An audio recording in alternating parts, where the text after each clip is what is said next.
హరి ఓం. పరమేశ్వర స్వరూపమైన సభకి నమస్కారం.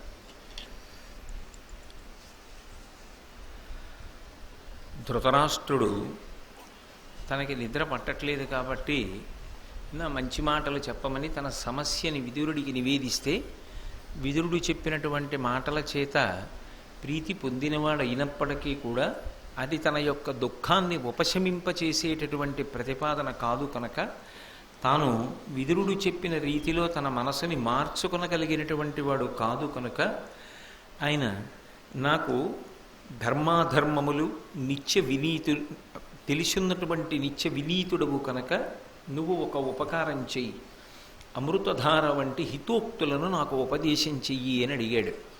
విదురుడు హితవాక్కులను మాట్లాడడం ప్రారంభం చేశాడు.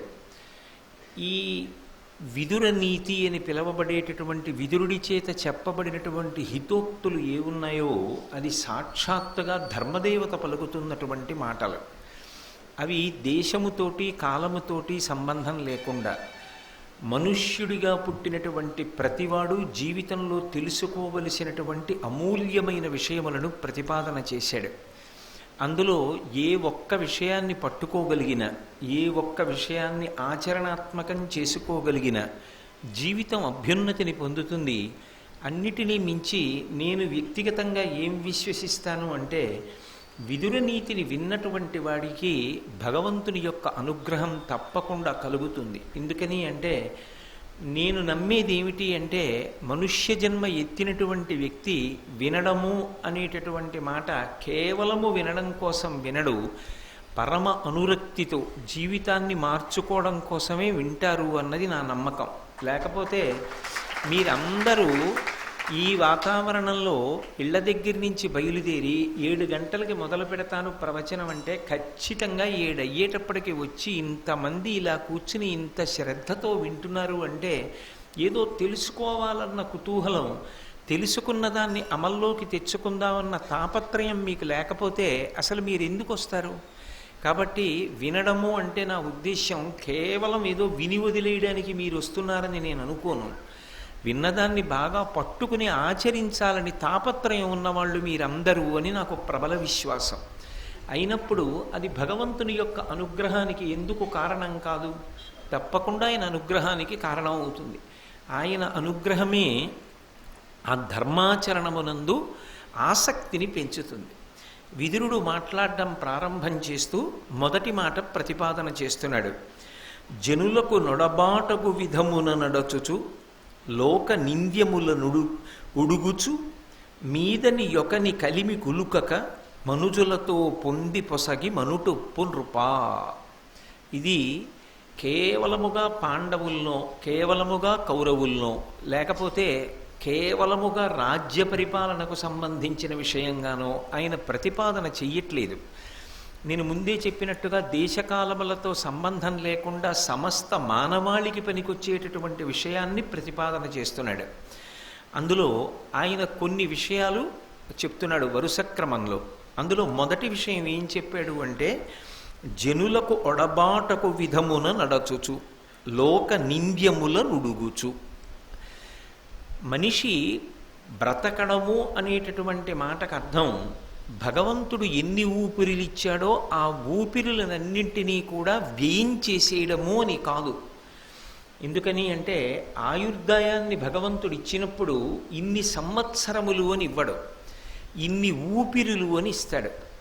అవి ఎవరు లెక్క పెట్టుకుంటారు అంటే, చిత్రంగా ఇక్కడ కూర్చుని గుప్తంగా ఆయనే లెక్క పెట్టుకుంటూ ఉంటాడు. అది అయిపోయిందనుకోండి, ఆయన ఉత్తరీయం దులుపుకుని లేచిపోతాడు. ఆయన లేచిపోయాడు అనుకోండి, భగవద్ దర్శనం ఆగిపోయింది అని గుర్తు ఏమిటంటే ఇంకా గంట మోగదు, అనాహతము, ఇక్కడ ఉన్నటువంటి శబ్దము ఆగిపోతుంది. ఆగిపోయింది అంటే శివము శవమైపోతుంది. కాబట్టి మనిషి బ్రతకడము అంటే కేవలముగా భగవంతుడిచ్చిన ఆయుర్దాయాన్ని పూర్తి చేసుకోవడము కాదు. మరి ఏమిటి చెయ్యాలి అంటే, ఆయన అంటాడు, జనులకు ఒడబాటకు విధమున నడచుచు, అందరూ సంతోషించేలా తాను జీవనం చేస్తూ.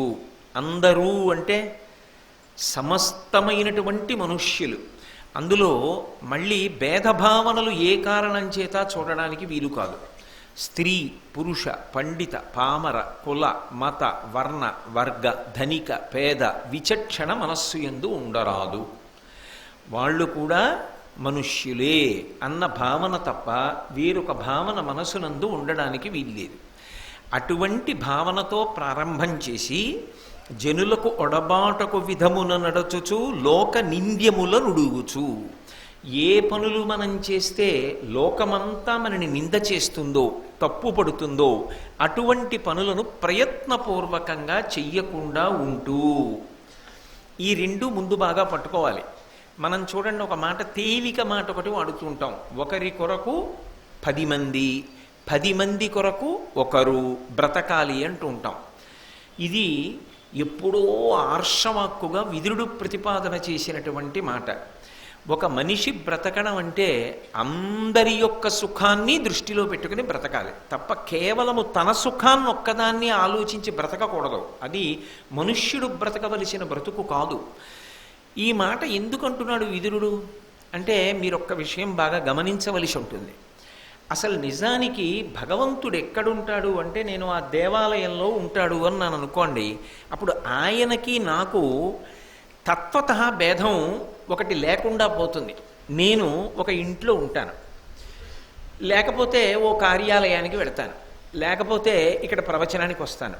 నేను ఇక్కడ ఉంటే ఇంట్లో ఉండను, ఇంట్లో ఉంటే కార్యాలయంలో ఉండలేను, కార్యాలయంలో ఉంటే ఇంట్లో ఉండలేను. ఈ 3 చోట్ల కాకుండా నేను ఏదైనా ఊరిడితే కాకినాడలో ఉండలేను. అయ్యప్ప స్వామి ఎక్కడున్నారంటే ఇక్కడే ఉన్నారు అని నన్ను అనుకోండి, అది మొదట్లో బాగుంటుందేమో. కానీ తర్వాత నాకేమవ్వాలంటే అయ్యప్ప ఎక్కడున్నారు అని అడిగారు అనుకోండి, ఆవిడ అయ్యప్పే, ఆవిడ అయ్యప్పే, ఆయన అయ్యప్పే, ఆయన అయ్యప్పే, ఇది అయ్యప్పే, ఇది అయ్యప్పే, ఇది అయ్యప్పే, అయ్యప్ప కానిది లేదు అన్న స్థాయికి ఎదిగాననుకోండి, అప్పుడు నేను చూడడానికి భేదం లేదు, అంతటా ఉన్నది భగవంతుడే. అందుకే అసలు మీరు జాగ్రత్తగా గమనిస్తే విష్ణు సహస్రనామ స్తోత్రంలో మొట్టమొదటి నామం ఏదున్నదో అదొక్కటే విష్ణువు యొక్క నామము. మిగిలిన నామములు ఆ నామమునకు వ్యాఖ్యానములు. మీరు కొంచెం జాగ్రత్తగా పరిశీలిస్తే ఎందుకో తెలుసా? అసలు విష్ణువుకి మొదటి పేరు ఏమిటి? విశ్వం. అది కదూ, విశ్వం అన్న నామం స్త్రీనామం కాదు, పురుషనామం కాదు, అది నపుంసక నామం. అంటే అసలు నిజానికి భగవంతుడు స్త్రీ కాడు, భగవంతుడు పురుషుడూ కాడు, భగవంతుడు నపుంసకుడూ కాడు. అందుకే భాగవతంలో స్త్రీ పురుష నపుంసకమూర్తియును కాక కర్మ గుణ భేద సరసత్ప్రకాశికాక వెనుక నన్నుయుతానగు విభుతలంతు, ఆయన ఒక మగ శరీరాన్ని తొడుక్కున్నాడు అనుకోండి, అప్పుడు ఆయన మగ శరీరమునందున్నాడు. ఆయన ఒక ఆడ శరీరాన్ని తొడుక్కున్నాడు అనుకోండి, ఆడ శరీరమునందున్నాడు. కోటేశ్వరరావు అనబడేటటువంటి ఈ శరీరం లాల్చీ వేసుకుందనుకోండి, కోటేశ్వరరావు గారు లాల్చీ వేసుకున్నారు అంటారు. ఇది రేపు కార్యాలయానికి అడుతూ చొక్కా వేసుకుందనుకోండి, కోటేశ్వరరావు గారు చొక్కా వేసుకున్నారు అంటారు. అనుష్ఠానం చేసుకుంటూ చొక్కా బనీను ఏమీ లేకుండా ఉత్తరీయం ఒకటే వేసి కూర్చున్నాను అనుకోండి, కోటేశ్వరరావు ఉత్తరీయం ఒక్కటే వేసుకున్నారు అంటారు. కోటేశ్వరరావు ధరించాడు వాటన్నిటినీ. అలా భగవంతుడు ధరిస్తున్నాడు ఈ స్త్రీ రూపాన్ని, పురుష రూపాన్ని, ఇన్నిటినీ ఆయన ధరిస్తున్నాడు. ఈ విశ్వమంతా ఆయనే, ఆయన కానిది ఏదీ లేదు, అన్నీ ఆయనే అయి ఉన్నాడు. బంగారమే చెవుల యొక్క తాటంకములుగా, బంగారమే కేయూరములుగా, బంగారమే పాదమంజీరములుగా, బంగారమే ఉంగరములుగా, బంగారమే హారములుగా, బంగారమే కిరీటముగా రూపాంతరం చెంది అనేక పేర్లతో పిలవబడినట్టు ఆ భగవంతుడే ఇన్ని రూపాలను పొంది ఇన్ని రూపాలుగా కనబడుతున్నాడు, ఇన్ని రూపాలుగా పిలవబడుతున్నాడు. కానీ ఇన్నిటిగా పిలవబడుతున్నా కరిగించేస్తే బంగారమే. బంగారం లేని రూపాలు రావు, రూపాలు లేకపోయినా బంగారం ఉంటుంది కరిగించేస్తే. అలా ఇన్ని రూపాలుగా కనపడుతున్నవాడు ఆ విష్ణువు ఒక్కడే. విష్ణువు వ్యాపించి అంతటా ఉన్నాడు. విశ్వం విష్ణుర్వషట్కారో భూత భవ్య భవత్ ప్రభు అని కదా విష్ణు సహస్రం ప్రారంభం చేస్తున్నాం. అలాగే ఇందుకలడందులేడని సందేహము వలదు చక్రి సర్వోపగతుండెందెందు వెదకి చూచిన అందందే కలడు దానవగ్రని వింటే అంటాడు ప్రహ్లాదుడు. ఇక్కడున్నాడు అక్కడలేడు కాదు, అంతటా భగవంతుడున్నాడు. అలాగే భాగవతాన్ని ప్రవచనం చేయడం మొదలుపెట్టగానే శుకబ్రహ్మ పరీక్షిన్ మహారాజు గారితో ఒక మాట అంటాడు. హరిమయము విశ్వమంతయు, హరి విశ్వమయుండు, సంధియము పని లేదు. అసలు హరిమయము కాని ద్రవ్యము పరమాణువు లేదు వంశపావన వింటే. ఇది మొట్టమొదట శుకబ్రహ్మ భాగవతంలో పరీక్షిత్తుకి చెప్పిన పరమసత్యం. హరిమయము విశ్వమంతయు, ఈ కనపడుతున్న విశ్వమంతా హరియే నిండి ఉన్నాడు, ఆయనే ఉన్నాడు. బంగారము ఆభరణములైనట్టు, ఆభరణముల నిండా బంగారం లేదు. అలా హరిమయము విశ్వమంతయు, హరి విశ్వమయుండు, ఆ హరియే విశ్వం యొక్క రూపాన్ని పొందాడు. ఇప్పుడు హరిమయము కాని ద్రవ్యము పరమాణువు లేదు వంశపావన వింటే, అసలు ఆయన కానిది ఏదీ లేదు. ఇప్పుడు విదురుడు చెప్తున్న ప్రతిపాదనలో ఉన్న లోతైన విషయం ఏమిటంటే, సమాజ సేవ ద్వారా మనశ్శుద్ధిని పొందడమా, మనశ్శుద్ధిని పొంది సమాజ సేవ చేయడమా? ఏది? నేను గుళ్ళోకి వెళ్ళడం ఎందుకు అంటే మనశ్శుద్ధిని పొందుట కొరకు. నేను ఈ దేవాలయ ప్రాంగణంలోకి వచ్చాను అనుకోండి, ఏ పని చేస్తున్నా ఏం ఆలోచిస్తాను? అమ్మో నేను ఇక్కడ ఈ పని చేస్తే అయ్యప్పకి చీకాకు కలుగుతుందా అని ఆలోచిస్తానా? ఆలోచించనా? ఇది గుడి, నేను ఇక్కడ ఇలా చేయకూడదు, ఇలా ప్రవర్తించకూడదు. ఇది గుడి, నేను ఇక్కడ ఇలాగే ఉండాలి, ఎందుకంటే ఇది భగవంతుడు ఉన్న ప్రదేశం అనుకుంటున్నానా? మరి అంతటా విశ్వమందు విష్ణువే ఉన్నాడు అన్న భావన సత్యము అని శాస్త్రం చెప్తున్నప్పుడు, ఈ సమాజమంతా భగవన్మయము. ఇప్పుడు నేను ఎవరికైనా ఏదైనా ఉపకారం చేశాననుకోండి, ఈశ్వరుడు నాకు వాక్కునిచ్చాడు, నేను 4 మంచి మాటలు చెప్పాననుకోండి, నేను మీకు ఉపకారం చేశానా?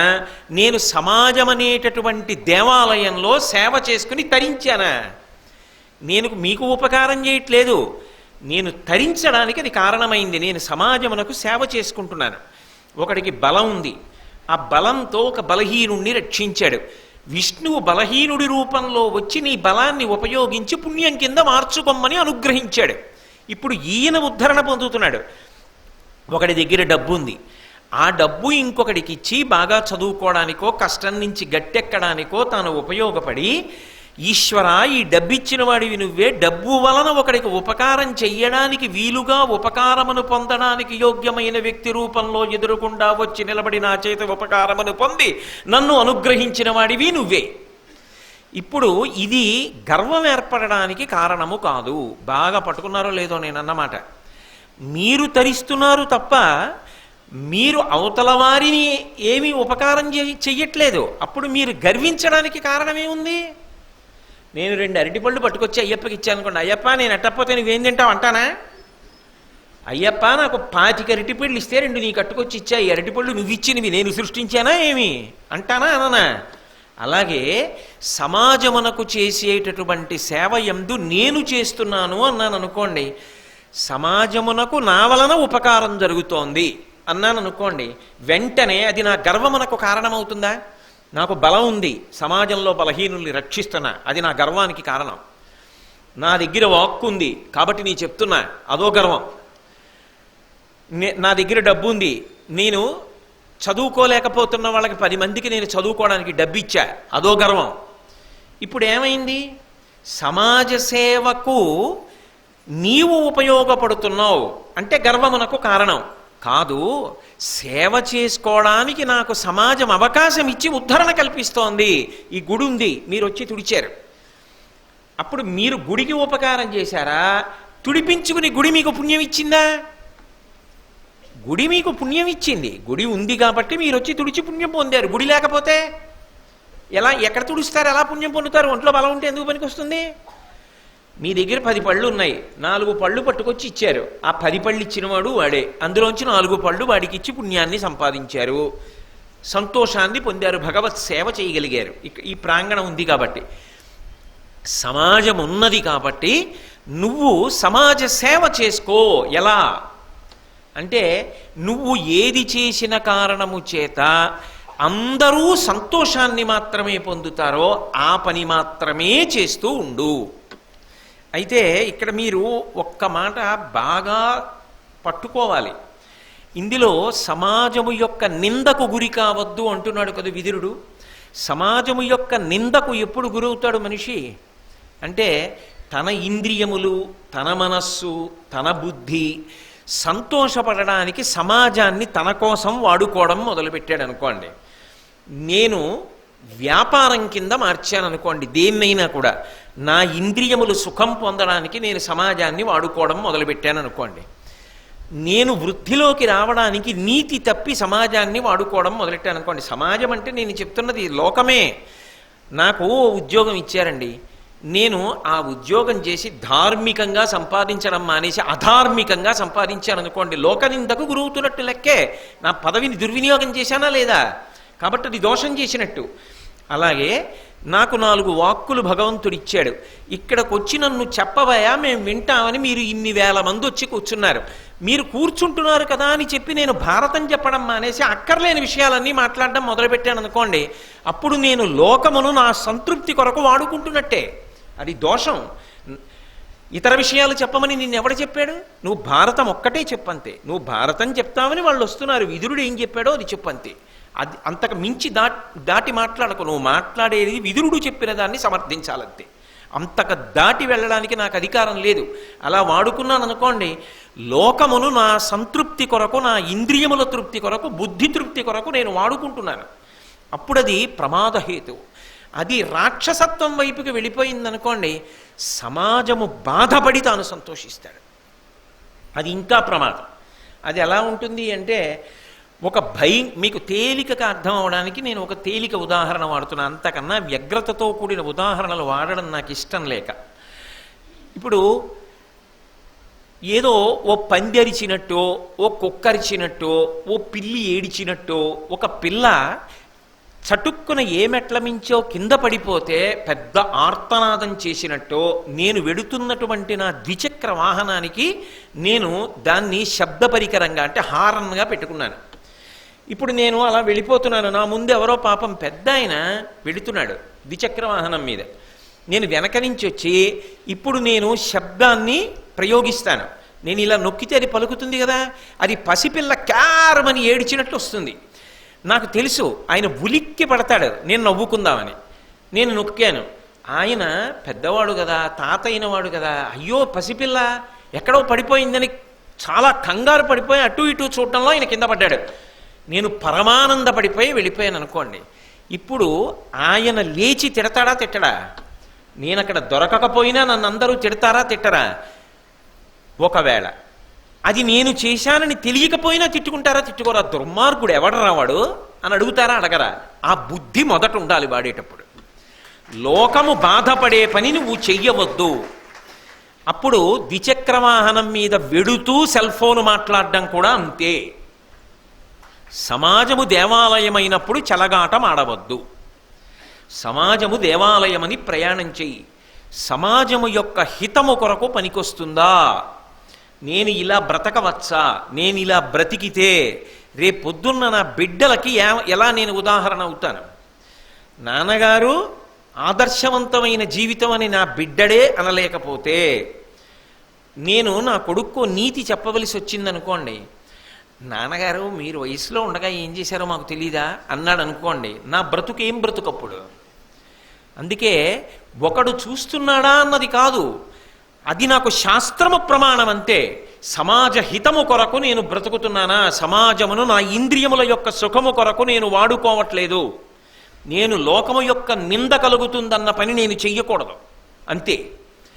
లోకము ఏ పనులు చేస్తే నింద చేస్తుందో ఆ పనులు చేసినప్పుడు వాడు ఎంత డాంబికంగా కనపడినా జీవితము నిరుపయోగమే. ఆయన ఎన్ని బొట్లెట్టుకున్నాడు, ఏ పంచ కట్టుకున్నాడుతో సంబంధం లేదు. ఆయన ఏ పని చేసినా ఈ పని వలన లోకమునకు హితమా అని ఆలోచన చేయగలిగితే అంతకన్నా గొప్ప విషయం ఇంకొకటి లేదయా. బ్రతుకన్న మాటకు అది అర్థం మనుష్య బ్రతుకికి. ఇది పశువులకు అన్వయం కాదు. ఓ కుక్క ఉందనుకోండి, అది ఓ పిల్ల అలా పెడుతుంటే కరుస్తుంది, ఓ పంది కనపడితే కలిగిపడుతుంది. ఎందుకు కలిగిపడుతుంది అంటే దానికేం కారణం అక్కర్లేదు, అది కుక్క బుద్ధి అంతే. ఒక సింహం ఉందనుకోండి, ఈనుతున్నటువంటి జింక అని కూడా చూడదు, దాన్ని కొడుతుంది.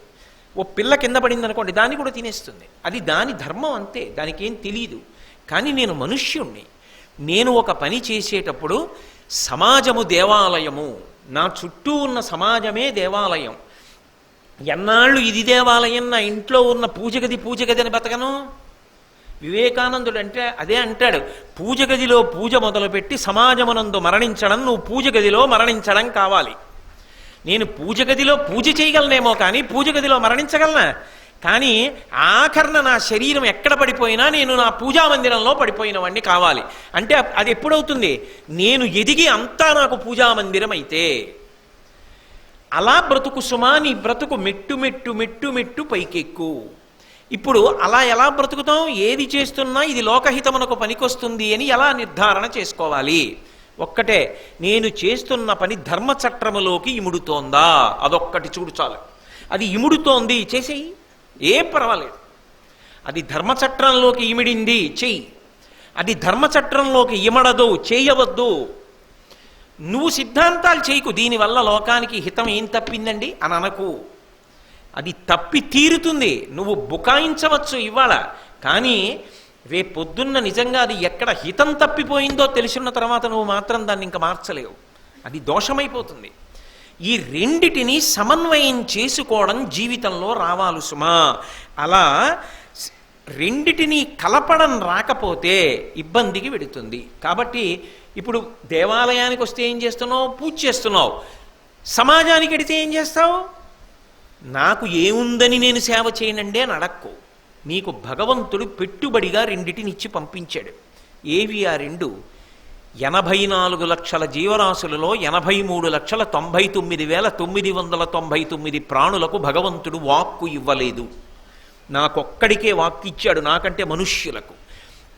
నువ్వు ఏ మాట మాట్లాడినా అబద్ధాలు ఆడవద్దు. ఏ మాట మాట్లాడినా ఏదో ప్రాణం పోతోందంటే ఏమో అన్నింటికీ మీకు కుదురుతుందా ఇలాగే మాట్లాడతారు వేదికెక్కి అనద్దు. నేను భారతం చెప్పాలి, భారతం చెప్తున్నాను. కాబట్టి సత్యమును పలుకు, పరులకు హితము కలిగేటటువంటి మాట మాట్లాడు. నువ్వు మాట మాట్లాడితే అవతల వాళ్ళ జీవితంలో ఒక చిన్న మార్పు అయినా రావాలి, ఒక మంచి మార్గంలో వాళ్ళు వెళ్ళాలి. అలా మాట్లాడు తప్ప నోట మాట తెల్లవారి లేచిన దగ్గర నుంచి రాత్రి వరకు కపటం కోసం వాడవద్దు. ఆయన ఎవ్వరికీ ఇవ్వనిది నీకు ఇచ్చాడు కాబట్టి తెలియట్లేదు, కానీ అది లేని వాళ్ళకి తెలుసు దాని విలువేమిటో. రామ అని రామనామం చెప్పాలని అనుకుందనుకోండి, ఒక జీవుడు కుక్కలో ఉండి అనగలడా? నేను అనగలను. ఒక హితవాక్కు చెప్పగలిగిన జీవుడు ఒక జంతువులో ఉన్నా చెప్పలేడు, నేను చెప్పగలను. కాబట్టి నువ్వు ఏ మాటలు మాట్లాడుతున్నావో అవి సారవంతములైన మాటలు మాట్లాడి ఆదర్శవంతమైన జీవితాన్ని గడుపు. దానికి పెద్ద చదువే చదువుకోవాలని లేదండోయ్. మీరు కొన్ని చోట్ల చూడండి. మా తాతగారండి మహానుభావుడు పల్లెటూరులో వ్యవసాయం చేసేవారు. ఆ ఊళ్ళో రామాలయం కట్టినప్పుడు మా తాతగారికి అప్పచెప్పారండి రామాలయం. మా తాతగారు రాత్రి అయ్యేటప్పటికీ రామాలయం డబ్బులు తీసుకొచ్చి, రామాలయానికి చెందిన డబ్బు ఇంత ఖర్చు పెట్టారు, ఇంకా రామాలయానికి ఇంత ఉంది అని ఖాతా పూర్తి చేసి రామా రామా రామా రామా అని చెప్పి ఆ పుస్తకం ఇంట్లో పెట్టి పడుకునేవారండి. ఆయన జీవితం అయిపోయే వరకు అలా రామనామం చెప్తూ రామాలయానికి సేవ చేసి రామనామంతో వెళ్ళిపోయారు అన్నవాళ్ళు ఉన్నారు. లేరని మీరు అనుకోకండి. మన సత్సంగంలోనే ఉన్న ప్రసాద్ బాబు గారు వాళ్ళ తాతగారు ఎక్కడో పల్లెటూరులో ఒక రామాలయానికి అలా సేవ చేసి తరించారు. ఆ తాతగారిని ఉదాహరణగా పెట్టుకున్నారు అనుకోండి, మీరు కూడా అది ఒక దేవాలయానికి సేవ చేయొచ్చు, మీరు కూడా ఒక దేవాలయాన్ని కాపాడచ్చు. ఆయనలా నిజాయితీగా బ్రతికేవాడిని కదా ఒక రామాలయాన్ని చేతిలో పెట్టారు. అలా నిజాయితీగా జీవించడానికి వాక్కు చాలు, సమాజానికి సేవ చేయడానికి ఈశ్వరుడిచ్చిన శరీరం చాలు. నువ్వు సంపాదించిన డబ్బు పెట్టావా పెట్టలేదా పోనీ వదిలిపెట్టు. ఈ శరీరం ఉన్నది, దీనితో నలుగురికి ఉపకారం చేయలేవా? ఓ కష్టంలో ఉన్నవాడికి నేను చేసి పెడతాను లేవా, నువ్వు చేసి పెట్టలేవా? ఏమంటే ఒక్క పద్యం రాసివ్వండి అంటే ఓ పద్యం రాసి పెట్టలేవా? శ్రీరామ మీ చేత్తో మొదట రాయండి, నేను రామకోట రాసుకుంటానంటే ఉత్సాహపరిచి శ్రీరామ నీ చేత్తో రాసి వాళ్ళని ఉత్సాహపరిచి ఇవ్వలేవా? అవతల వాళ్ళు కష్టంలో ఉంటే ఆదుకుని నువ్వు ఉపకారం చేయలేవా? అది జీర్ణమైన వాడు మహాత్ముడు. మహాత్మా గాంధీ గారు దక్షిణాఫ్రికాలో రైల్లో తలుపు దగ్గర నిలబడి ప్రయాణం చేస్తున్నారు. రైలు వెడుతోంది, ప్రారంభమైంది, రైలు వేగం పుంజుకుంటోంది. చటుక్కున ఆయన కాలి చెప్పు జారి కింద పడిపోయింది. పడిపోగానే గాంధీ గారు ఏం చేశారంటే రెండో కాలి చెప్పు వదిలేశారు. వదిలేస్తే పక్కనున్న వాళ్ళు అన్నారు, అయ్యో అదేమిటి రెండో చెప్పు కూడా వదిలేశారు అన్నారు. గాంధీ గారు అన్నారు, ఒక్క చెప్పు ఉంటే నాకేం ప్రయోజనం, ఒకటి కింద ఒకటి రైల్లో ఉపయోగమే ఉంది, రెండోది కూడా వదిలేస్తే దొరికిన వాళ్ళు వేసుకుంటారు అన్నారు. అది రక్తమునందు జీర్ణమై ఉండాలి. ఆ భావన జీర్ణమవడం సంస్కారం, దానికి ప్రయత్నం చెయ్యాలి. అది వెంటనే వస్తుందా ఆలోచన? అలా వస్తే నువ్వు చదువుకున్న చదువు సార్థక్యం, మనుష్య జన్మ సార్థక్యం. కాబట్టి బ్రతుకుట అన్న మాటకి ఏదో త్యాగం చెయ్యాలనుకో. ప్రతిరోజు కనీసం ఒక్క 10 నిమిషాలు నీ శరీరము వలన ఇంకొకరి శరీరమునకు కలగవలసిన ఖేదము తగ్గుతోందా?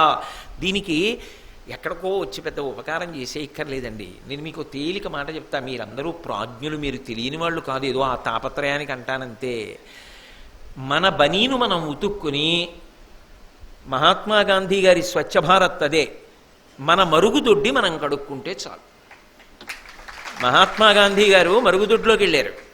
వెళ్ళేటప్పటికి అంతకు ముందు వెళ్ళిన వ్యక్తి దాన్ని అంతా శుభ్రంగా పాడు చేసేశాడు. ఆయనకి పాపం ఏదో అతిసారం ఉంది, చాలా పాడు చేసేసి వెళ్ళిపోయాడు. గాంధీ గారు వెళ్ళిన తర్వాత బయటికి రావడానికి చాలాసేపు పట్టింది. అక్కడ ఉన్న వాళ్ళకి అనుమానం వచ్చింది, ఇంతసేపు ఉన్నారేమి మరుగుదొడ్లో, మీకు ఏమైనా కొంచెం ఆరోగ్యం తేడా చేసిందా, కడుపు ఇబ్బందిగా ఉందా అని అడిగారు. ఆయన అన్నారు, కాదు, అదంతా ఎవరో పాడు చేశారు, దాన్నంతా శుభ్రంగా కడిగి బయటికి వచ్చానన్నారు. అంటే వాళ్ళందరూ గుండెలు బాధేసుకుని అన్నారు, అయ్యయ్యో అలా ఎందుకు చేశారు, బయట బోర్డు పెట్టేద్దాం అన్నారు. బయట బోర్డు పెట్టేయడం కాదు, ఒకడికి చెప్పే ముందు తాను ఆచరించాలి. మరుగుదొడ్డి ఎవరు కడగలేదని నేను పంచాయతీ పెట్టే కన్నా మరుగుదొడ్డి నేను కడిగొచ్చేస్తే అందరూ కడుగుతారు, మరుగుదొడ్డి శుభ్రంగా ఉంటుంది. నీ మరుగుదొడ్డి నువ్వు కడుక్కో, నీ బనీన్లు నువ్వు ఉతుక్కో, నీ సాక్స్ నువ్వు ఉతుక్కో, నీ బూట్లు నువ్వు పాలిష్ చేసుకో. వ్యాయామానికి ఏదో ఎంచుకొని పనులన్నీ ఇంకోటికి ఎందుకు అప్పచెప్పడం? నీ పనులు నువ్వు చేసుకోవడం వ్యాయామం కాదా? అప్పుడు అది పని పిల్లలే కావచ్చు, దానికి కొంచెం పని తగ్గితే తప్ప తగ్గకూడదా? చేసే తీరాలా? నా పని నేను చేసుకుని ఆమెకి తగ్గిపోతే జీతం ఎక్కువ ఇచ్చేస్తున్నానని ఆక్రోశమా? మీరు కాదు, నా బోటిగాడి గురించి చెప్తున్నా. ఏదో వ్యాయామం బదులు ఇది చేస్తే సరిపోలా? మహాత్మా గాంధీ గారు చేయలే? స్వచ్ఛ భారత్ అంటే బయట శుభ్రంగా, అది ఇక్కడ శుభ్రంగా ఉంటే అక్కడ శుభ్రంగా ఉంచాలన్న ఆలోచన వస్తుంది. అసలు ఇక్కడ లేని శుభ్రం బయట ఎక్కడి నుంచి వస్తుంది? అది ఆ కళ్ళజోడు మహానుభావుడిది. అది అందుకోవాలి జాతి ప్రజ. దానికి విదురుడు పునాది వేసి ఎప్పుడో మాట్లాడాడు మహానుభావుడు ద్వాపర యుగంలో. కాబట్టి జనులకు ఒడబాటకు విధమున నడచుచు లోక నింద్యముల నుడుగుచు, ఒక మనిషి శరీరం వదిలిపెట్టేశాడు అనుకోండి, కనీసం ఒక 100 మంది వచ్చి, బా ఏమి బ్రతికాడండి మహానుభావుడు, ఆయన వల్ల మేము ఇది నేర్చుకున్నామండి అన్నారనుకోండి, అది బ్రతుకు. ఆయన చనిపోయాక మేం పట్టుకుంటాం, అంతకన్నా మేము ఆయనకి చేయగలిగింది ఏమిటి అని ఆయన పట్టుకున్నారనుకోండి, అది ఆయన బ్రతుకు. ఆయన చనిపోయినప్పుడు ఒక్క 3 అన్నం తినడం మానేశారనుకోండి, ఆయన వెళ్ళిపోయారని తెలిసి అన్నం ఎలా వండుకోం అని 3 అన్నం వండుకోలేకపోయారనుకోండి, ఆయన బ్రతికినది బ్రతుకు. అమ్మయ్యా వెళ్ళాడా దుర్మార్గుడు అన్నారనుకోండి, ఏం బ్రతుకు ఆ బ్రతుకు? మనిషి ఎలా బ్రతికాడన్నది మరణమునందు మహాతీర్పు. అందుకు అబ్దుల్ కలాం గారు, అమ్మా you will come and salute to your lotus feet at the day of the last final judgement అని రాసుకున్నారు వింగ్స్ ఆఫ్ ఫైర్లో. అంతిమ తీర్పుని భగవంతుడు ఇచ్చేటటువంటి ఆఖరి శ్వాస నువ్వు సాధించిన దానికి ప్రమాణంగా నిలబడాలి. కామకోటి పీఠాధిపత్యం వహించిన చంద్రశేఖరేంద్ర సరస్వతి మహాస్వామి వారు బ్రహ్మీభూతులయ్యారు అన్న వార్త తెలియగానే దేశం నలుమూలల నుంచి, కులమతాలతో సంబంధం లేదు, ఎక్కడెక్కడి వాళ్ళు వచ్చి బారులు తీరారు. కాంచీపురంలో కన్నుల నీరు పెట్టుకున్నారు, 1000 మంది అన్నం మానేశారు. అది జీవితం. అలా బ్రతకగలగాలి. అలా బ్రతకగలగడానికి 2 మార్గములను విదురుడు ఉపదేశిస్తున్నాడు. సమాజమును దేవాలయం చేసి నువ్వు చేస్తున్న పని సమాజ హితమునకు పనికొచ్చేదేనా? కాదు, చెయ్యవద్దు. ఇప్పుడు నాకు చెప్పండి, విదుర నీతి ఎవరికి పనికొస్తుంది? కళాశాలలో చదువుకునే పిల్లల దగ్గర నుంచి అందరూ విదుర నీతి వినవలసిందే. సమాజ హితమునకు మీరు ఎన్ని పోలీస్ స్టేషన్లు పెట్టినా, ఎన్ని కోర్టులు పెట్టినా చెయ్యలేనిది విదుర నీతిని ప్రచారము చేయడము ద్వారా సాధించవచ్చు. కాబట్టి లోక నింద్యముల నుడుగుచు మీదని ఒకని కలిమి కులుకక, మూడవ విషయం చెప్తున్నాడు, ఎలా బ్రతకాలి అన్నది చెప్తున్నాడు. చెప్తూ ఒకడు నీకన్నా అధికుడు ఉన్నాడు. ఉండరండి లోకంలో. ఇప్పుడు నేను ఇవాళ భారతం చెప్తున్నానండి, భారతం చెప్పినటువంటి వాళ్ళు ఇతపూర్వం లేరా? అసలు భారతం అనేటప్పటికీ తెలుగు నేల మీద గుర్తొచ్చే వాళ్ళు ఎవరు? మల్లాది చంద్రశేఖర శాస్త్రి గారు, మహానుభావుడు. ఇప్పటికీ వృద్ధాప్యంలో కూడా కంగున కంఠం మోగుతూ చాలా సందర్భాల్లో పుస్తకం పట్టుకోకుండా సంస్కృతాంధ్ర భారతములను అన్వయం చేస్తూ పద్యాలు చెప్తూ ఆయన మాట్లాడుతుంటే మళ్ళీ వచ్చి కూర్చుని భారతాన్ని సాక్షాత్తుగా ఏ వ్యాసుడో వైశంపాయనుడో చెప్తున్నాడా అనిపిస్తుంది. అలా చెప్పిన మహాపురుషులు ఉన్నారు. అటువంటి మహాపురుషులు జ్ఞాపకానికి వచ్చినప్పుడు, అయ్యా చంద్రశేఖర శాస్త్రి గారు, మీలా కాకపోయినా మీలో 1000వ వంతు చెప్పగలిగిన ప్రజ్ఞ నాకు కటాక్షించండి అని నమస్కారం చేశాను అనుకోండి, నా బ్రతుక్కు అర్థం. మల్లాది చంద్రశేఖర శాస్త్రి గారు నాకన్నా ఏం చెప్పారండి అన్నాను అనుకోండి, నాకు బాగుంటుందేమో, అందరూ ఛీ అనడానికి పనికొస్తుంది. అసూయ వల్ల ఏం సాధిస్తావు? ఆయన ప్రజ్ఞాపాఠములు ఏమిటో తెలుసుకుని సాష్టాంగ నమస్కారం చెయ్యి, ఆయన కూడా ఆశీర్వదిస్తారు. ఇంకా ఇంకా వృద్ధిలోకి వచ్చినానా ఒకనాడు నాలా చెప్తావురా, బెంగబెట్టుకోకు అంటారు. అంతేకాని అసూయ పెంపొందించుకుని ఏం చేస్తావు? భారతం గరికపాటి నరసింహారావు గారు చెప్తున్నారు, ఇప్పుడు ప్రతిరోజు భక్తి టీవీలో వస్తోంది. అనేక సందర్భాలలో పద్యం వ్యాకరణం ఎన్నో చెప్తూ ఉంటారు మహానుభావుడు. భాష మీద అధికారం ఉన్నవారు మహాసహస్రావధాని. ఆయన చెప్పినట్టు పద్యం గురించి చెప్పమంటే నేను చెప్పగలనా? అది ఆయనకి సరస్వతీ విభూతి, ఆయనకి సరస్వతీదేవి కటాక్షం, ఆయన పొందినటువంటి అదృష్టం. గరికపాటి నరసింహారావు గారికి భాష మీద, పద్యం మీద, వ్యాకరణం మీద ఎంత పట్టుందో అంత పట్టు ఎప్పటికైనా నాకు కూడా లభించుగాక అని నేను ఆయన పాదములకు నమస్కారం చేసి భారతం చెప్పాను అనుకోండి, ఆ బ్రతుకుకొక అర్థం. అంతేగాని గరికపాటి నరసింహారావు మీద నేను ఏడిచి మల్లాది చంద్రశేఖర శాస్త్రి గారి మీద నేను ఏడిస్తే అదేం బ్రతుకు? ఆ బ్రతుకు అది కాదు. అసూయ వలన నువ్వు పొందగలిగినది లేదు. ఏ రంగంలోనైనా సరే నీకన్నా ధనికుడు కనబడ్డాడు, మహానుభావుడు ఎంత కష్టపడి సంపాదించాడు, ఆ పూర్వీకులు ఎంత శ్రమ చేసి సంపాదించారు, ఔదార్యముతో ప్రవర్తించు. ఒక అధికారి కనబడ్డాడు, మహానుభావుడు ఎంత చదువుకున్నాడు, ఎంత కష్టపడుతున్నారో, నాదేముంది, ఓ గుమాస్తా ఉద్యోగంలోనో ఓ చిన్న అధికార పదవిలోనో ఉన్నాను కాబట్టి సాయంకాలం అయ్యేటప్పటికి దులుపుకు పోతాను. కానీ ఆయన రాత్రింబవళ్ళు నిద్రపోతూ కూడా ఎంత కష్టపడుతున్నారో, ఎంత శ్రమ పడితే ఆ స్థానంలో కూర్చుని తట్టుకోగలుగుతున్నారో. ఒక జిల్లా కలెక్టర్ గారు పేరు వినడానికి బాగుంటుంది, కానీ కలెక్టర్ గారు నేను నిద్రపోయేటట్లు నిద్రపోతారా? నేను హాయిగా కాకినాడలో కూర్చుంటున్నాను, ఆయన రోజుకి ఎన్ని వందల కిలోమీటర్లు ప్రయాణం చేస్తున్నారో. కలెక్టర్ అన్న పదవి పేరు బాగుందేమో, కానీ ఆయన పడుతున్న శ్రమ, ఆయన్ని చూడగానే ఇంత శ్రమపడి ఇంత కష్టపడుతున్నందుకు నిజంగా మీకు ఇస్తున్న జీతం ఎంత జీతం ఇవ్వాలి, కానీ మీరు జీతంతో సంబంధం లేకుండా అంత కష్టపడి చేస్తున్నారే ఐఏఎస్ చదువుకున్నందుకు అని నేను అనుకున్నాను అనుకోండి, దానికి అర్థం ఉంది. అవతల వారి మాట దేవుడెరుగు, ముందు నేను ఒక వ్యక్తిత్వాన్ని సముపార్జించుకుంటున్నాను. అసూయతో ఎన్నాళ్ళు బ్రతుకుతావు? నీకన్నా అధికులు కనపడకుండా సమాజం అన్న దాంట్లో ఎలా ఉంటుంది? ఉంటారు అధికులు. ఆ అధికుల యొక్క ప్రజ్ఞాపాఠవాలకి 2 చేతులు ఎత్తి నమస్కారం చేసి బ్రతకడం నేర్చుకో. అంతేకాని అసూయ చెంది నీకన్నా గొప్పవారైన వారందరి మీద అసూయ పెంచుకుంటే దాని వలన నీకొచ్చే ప్రయోజనం ఏమీ లేదు. ఎప్పుడూ మండిపోతూ ఉంటుందంతే గుండె. దాని వలన పొందే అది ఇంకొంచెం బాగా పెరిగి పరిణితి చెందిందనుకోండి, ఏదో బ్రహ్మరాక్షసైంది కురుపు అంటారే, అలా అదొక క్రోధానికి వెళ్ళి క్రోధము ప్రతీకార ధోరణి పొంది అవతల వాళ్ళు బాధపడేటటువంటి అకృత్యములకు పాల్పడతావు. నిన్ను నువ్వు నిభాయించుకోలేకపోతే పరమ ప్రమాదకరమైన ధోరణికి వెళ్ళిపోయి నేను బాగున్నానని నువ్వు అనుకుంటే దాని వలన వచ్చే ప్రయోజనం ఏముంది? లోకంలో ముతక సామెత ఉంటుంది, కిందపడి కూడా భూమి మీద ఉన్నానన్నట్టు ఎవడం.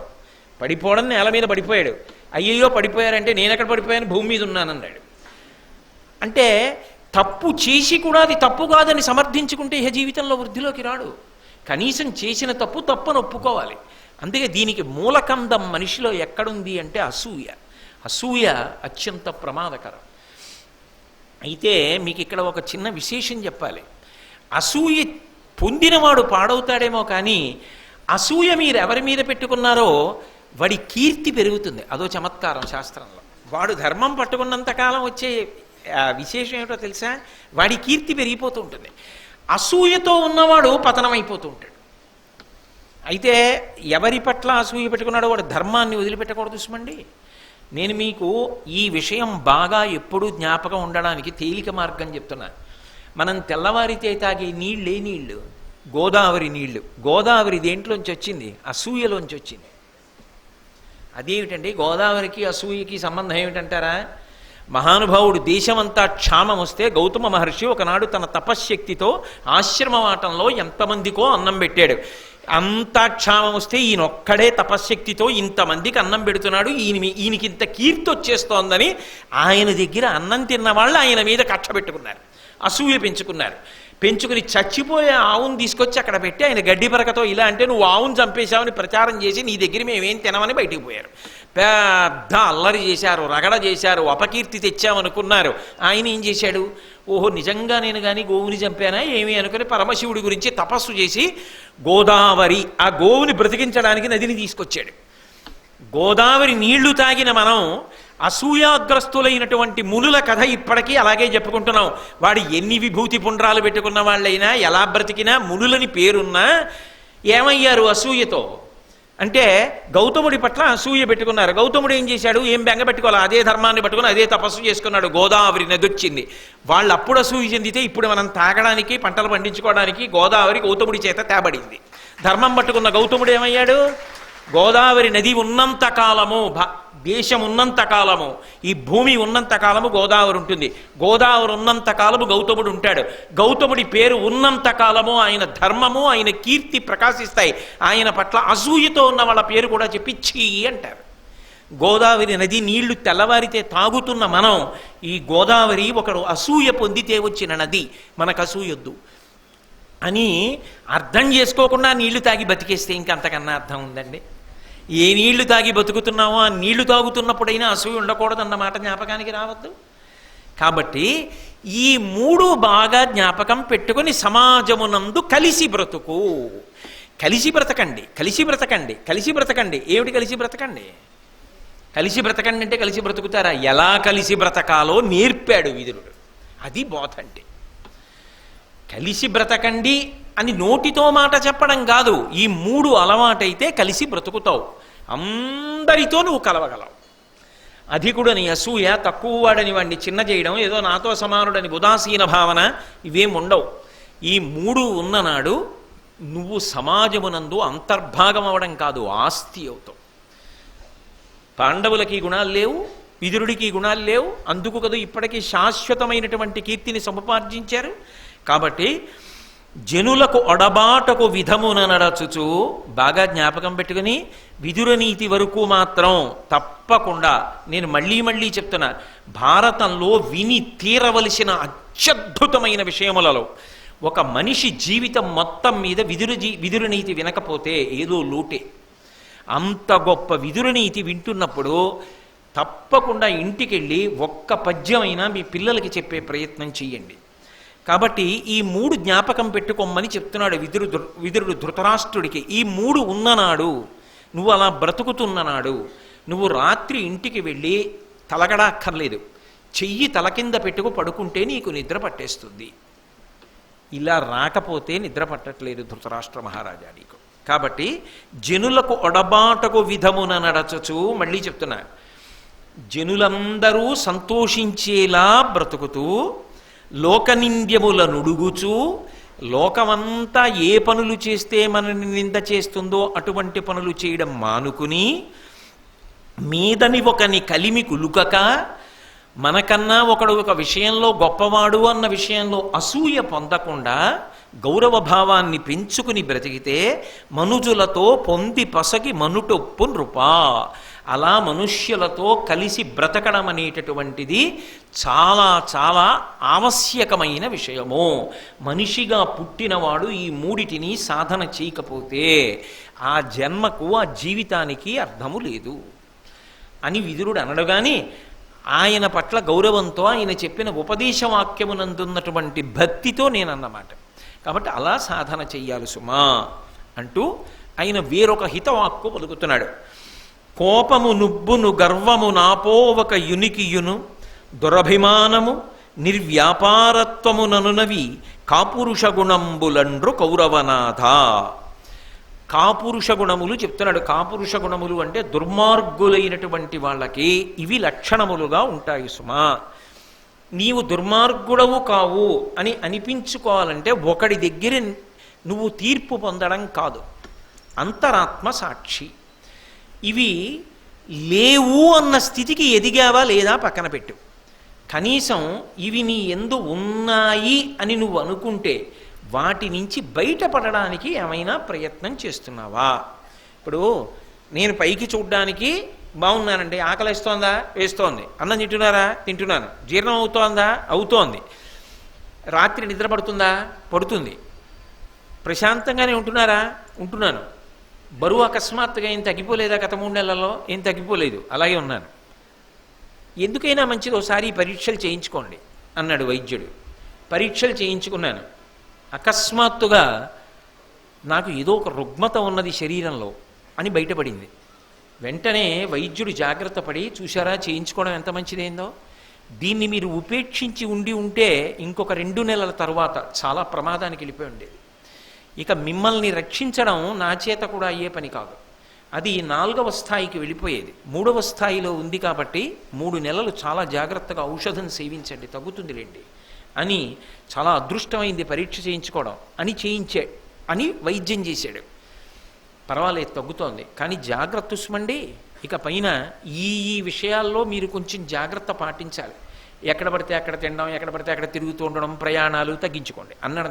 ఉదాహరణకి చెప్తున్నాను. ఇవన్నీ నిజంగా అయిపోయాయా? కోటేశ్వరరావుకి ఏమైనా అయిపోయిందా? వైద్యులు అలా చెప్పారా? అక్కర్లేని విషయాలకి తలబాదుకోకండి. ఇటువంటివి నేను మీ మీద పెట్టి చెప్పకూడదు, అందుకని నా మీద పెట్టి చెప్పుకోవడం అంతే. కాబట్టి నేను నా అనారోగ్యం నాకు తెలియకుండా ఏదైనా ఉందా? పరీక్ష చేయించుకుంటున్నానా? ఇది ఈ పద్యం అటువంటిది. నువ్వు నీ భార్యను అడగక్కర్లేదు, తల్లిదండ్రులను అడగక్కర్లేదు, పిల్లలను అడగక్కర్లేదు. నీకు నువ్వు పరిశీలించుకో. ఇందులో ఎక్కువ ఉండిపోతే 10 మందికి నువ్వు మంచివాళ్ళ కనపడుతున్నా నువ్వు దుర్మార్గుడి సుమా ఈశ్వరుడి దృష్టిలో. నీకు భగవంతుడిచ్చిన శరీరం సక్రమంగా ఉపయోగించట్లేదు సుమా. ఇంత గొప్ప శరీరాన్ని ఆయన ఇచ్చాడు. దేనికి ఉందండి చెయ్యిలా పట్టుకోవడానికి? ద్వైపం అంటుంది వేదం.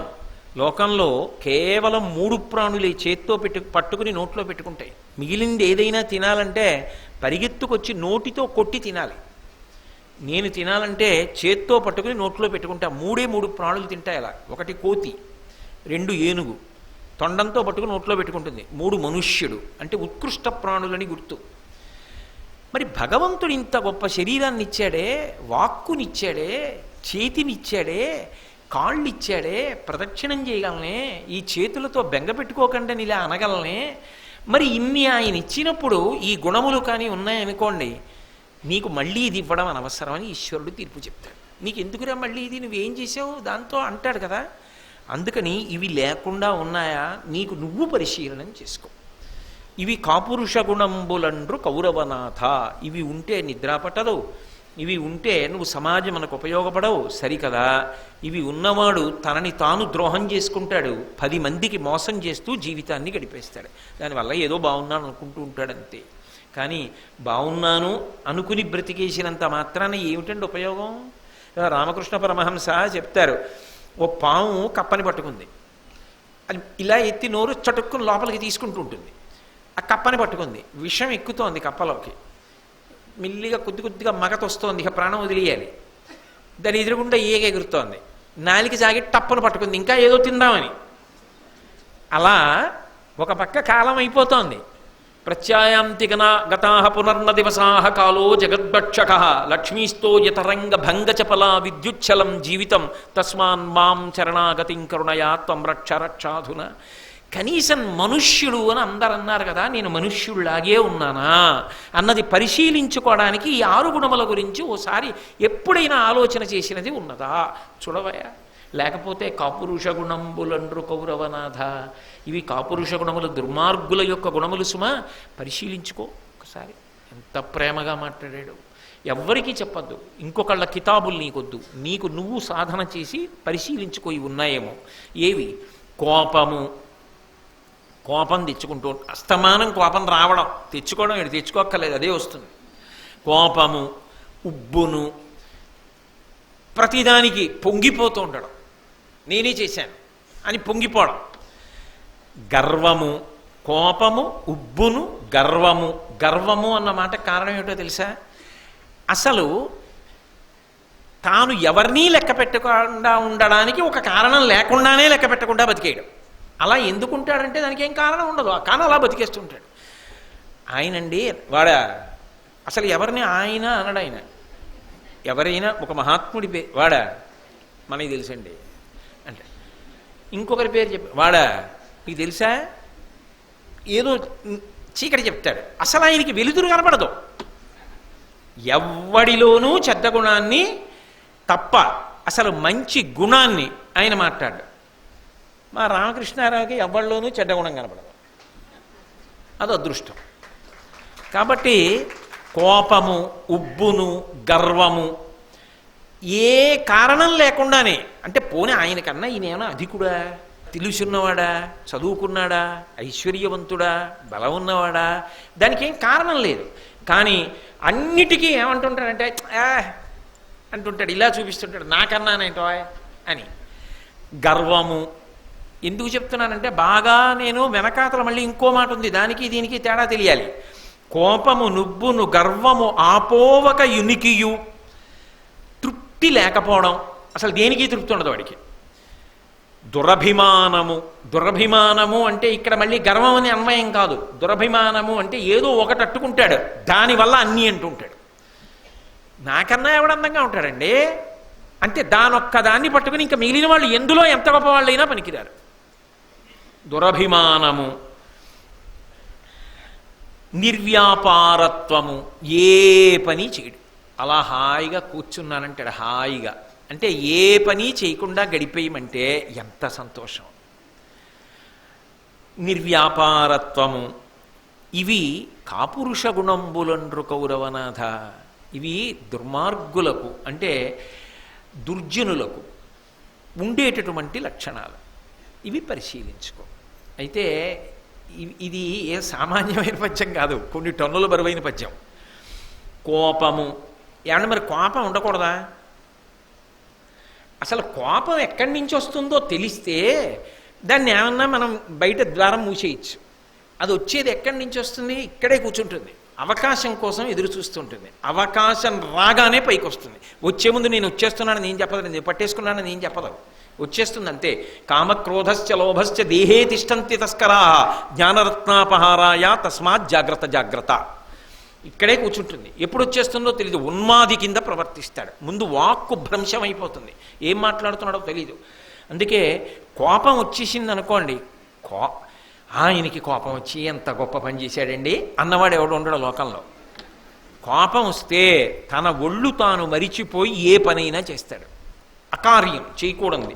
క్రుద్ధ పాపం న కుర్యాత్క క్రుద్ధో హన్యాద్గురూనపి క్రుద్ధ పరుషయా వాచ నరం సాధు నధిక్షిపేత్ అంటారు రామాయణంలో హనుమ సుందరకాండలో. క్రుద్ధ పాపం న కుర్యాత్క, బాగా క్రోధం వచ్చేసిన వాడికి ఇది తప్పు అన్న భావన అసలు ఉండదు. నకుర్యాత్క క్రుద్ధో హన్యాద్గురూనపి, ఎదురుగుండా ఉన్నవాడు గురువు అంటే పెద్దవారు అని ఆలోచించడు, ఆయనని చంపేయడానికి కూడా వెనకాడు.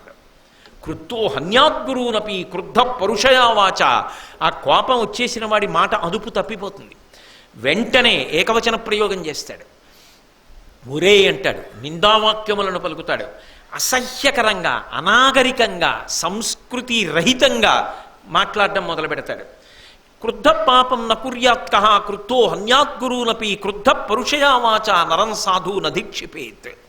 ఎంత గొప్పవారు కానివ్వండి, అధిక్షేపించి వాడెంత అని ప్రవర్తిస్తాడు. 1,000,000 జన్మలెత్తి ఆయన సాటి కాగలనా? అది సాత్వికంగా ఉంటే వచ్చే ఆలోచన. ఆ క్రోధం వచ్చిందనుకోండి, అసలు ఆ ఆలోచన రానివ్వదు, మనిషిని పశువుని చేసేస్తుంది.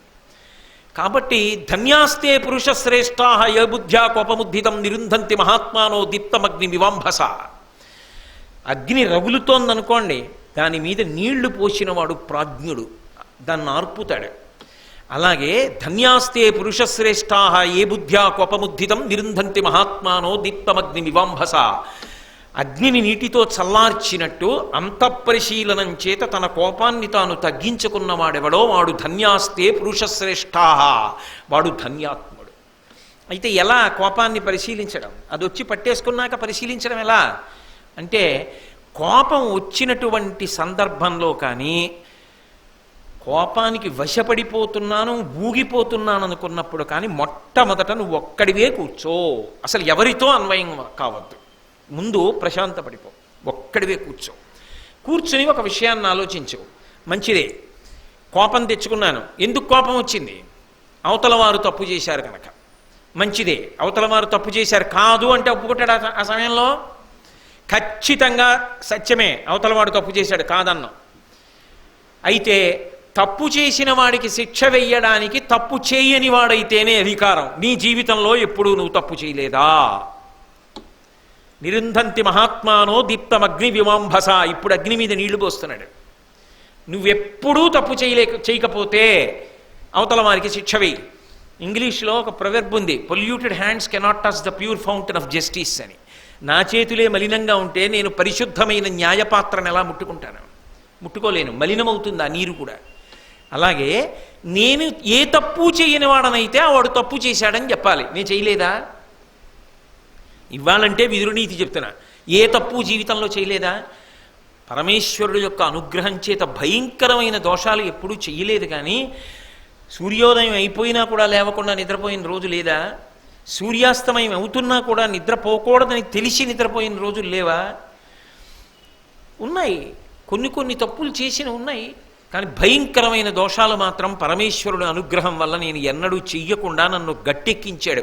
ఇంతకాలం నా జీవితాన్ని గట్టెక్కించిన వాడు శేష జీవితాన్ని గట్టెక్కించడా? కాబట్టి నిరుంధంతి మహాత్మానో దీప్తమగ్ని వివాంభస. నువ్వు పరిశీలనం చేసుకో. కోపము వచ్చినప్పుడు అవతలవాడు తప్పంటున్నావు కదా, నువ్వు ఏ తప్పు చేయలేదా? మొదటి ప్రతిపాదన. అగ్ని కొంచెం తగ్గింది, చెంబుడు నీళ్లు పోసావు, ఇప్పుడు తగ్గింది కదా, కాస్త దగ్గరికి వెళ్ళచ్చు, భయం లేదు. ఇప్పుడు ఇంకో చెంబుతో నీళ్లు తీ.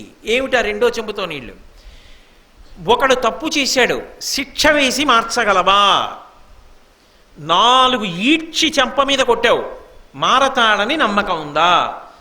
నన్ను కొడతాడా అని వాడి మరింత క్రౌర్యాన్ని పొందొచ్చు, చెప్పలేవు. కానీ ప్రేమ మాత్రం శాశ్వతమైనటువంటి పరిష్కారాన్ని తీసుకొచ్చి తీరుతుంది. ప్రేమ అంటే నేను సినిమాల ప్రేమ చెప్పట్లేదు, శాంతియుతమైన వాక్కు.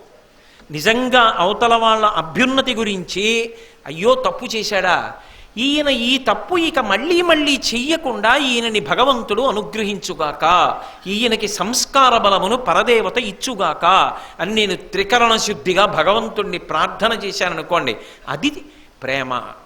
తప్పు చేసిన వాడి పట్ల కూడా ప్రేమతో ఉండి, నిజంగా అంత తప్పు చేసిన వాడు నీ దగ్గరికి వచ్చి నిలబడ్డాడు అనుకో, ఏ కారణానికైనా, నువ్వు అంత ప్రేమగా దేనికండి ఇలాంటి పనులు అని ప్రేమగా మాట్లాడితే వచ్చేటటువంటి పరిష్కారం ఏదున్నదో అది జీవితాల్ని ఒబ్బిడి చేస్తుందేమో. కానీ కోపమునకు కోపము చేత చేసినటువంటి ప్రతీకారము శాశ్వత పరిష్కారము కాదు.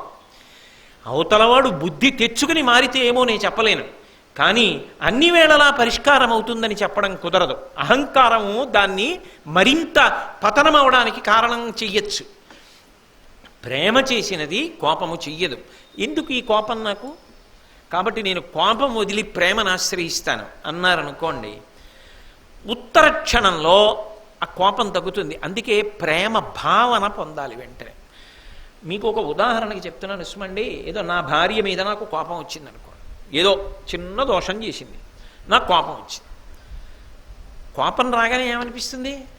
అప్పుడు తన యందు లేని దోషములు కూడా ఉన్నట్టుగా నాకు కనిపిస్తుంది, ఇలాగే చేస్తుంది.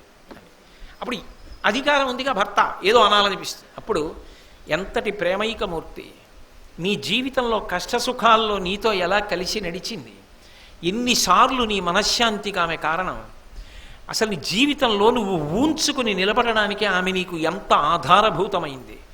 అటువంటిది ఒక చిన్న దోషం చేస్తే అంత విరుచుకు పడిపోవాలా నువ్వు?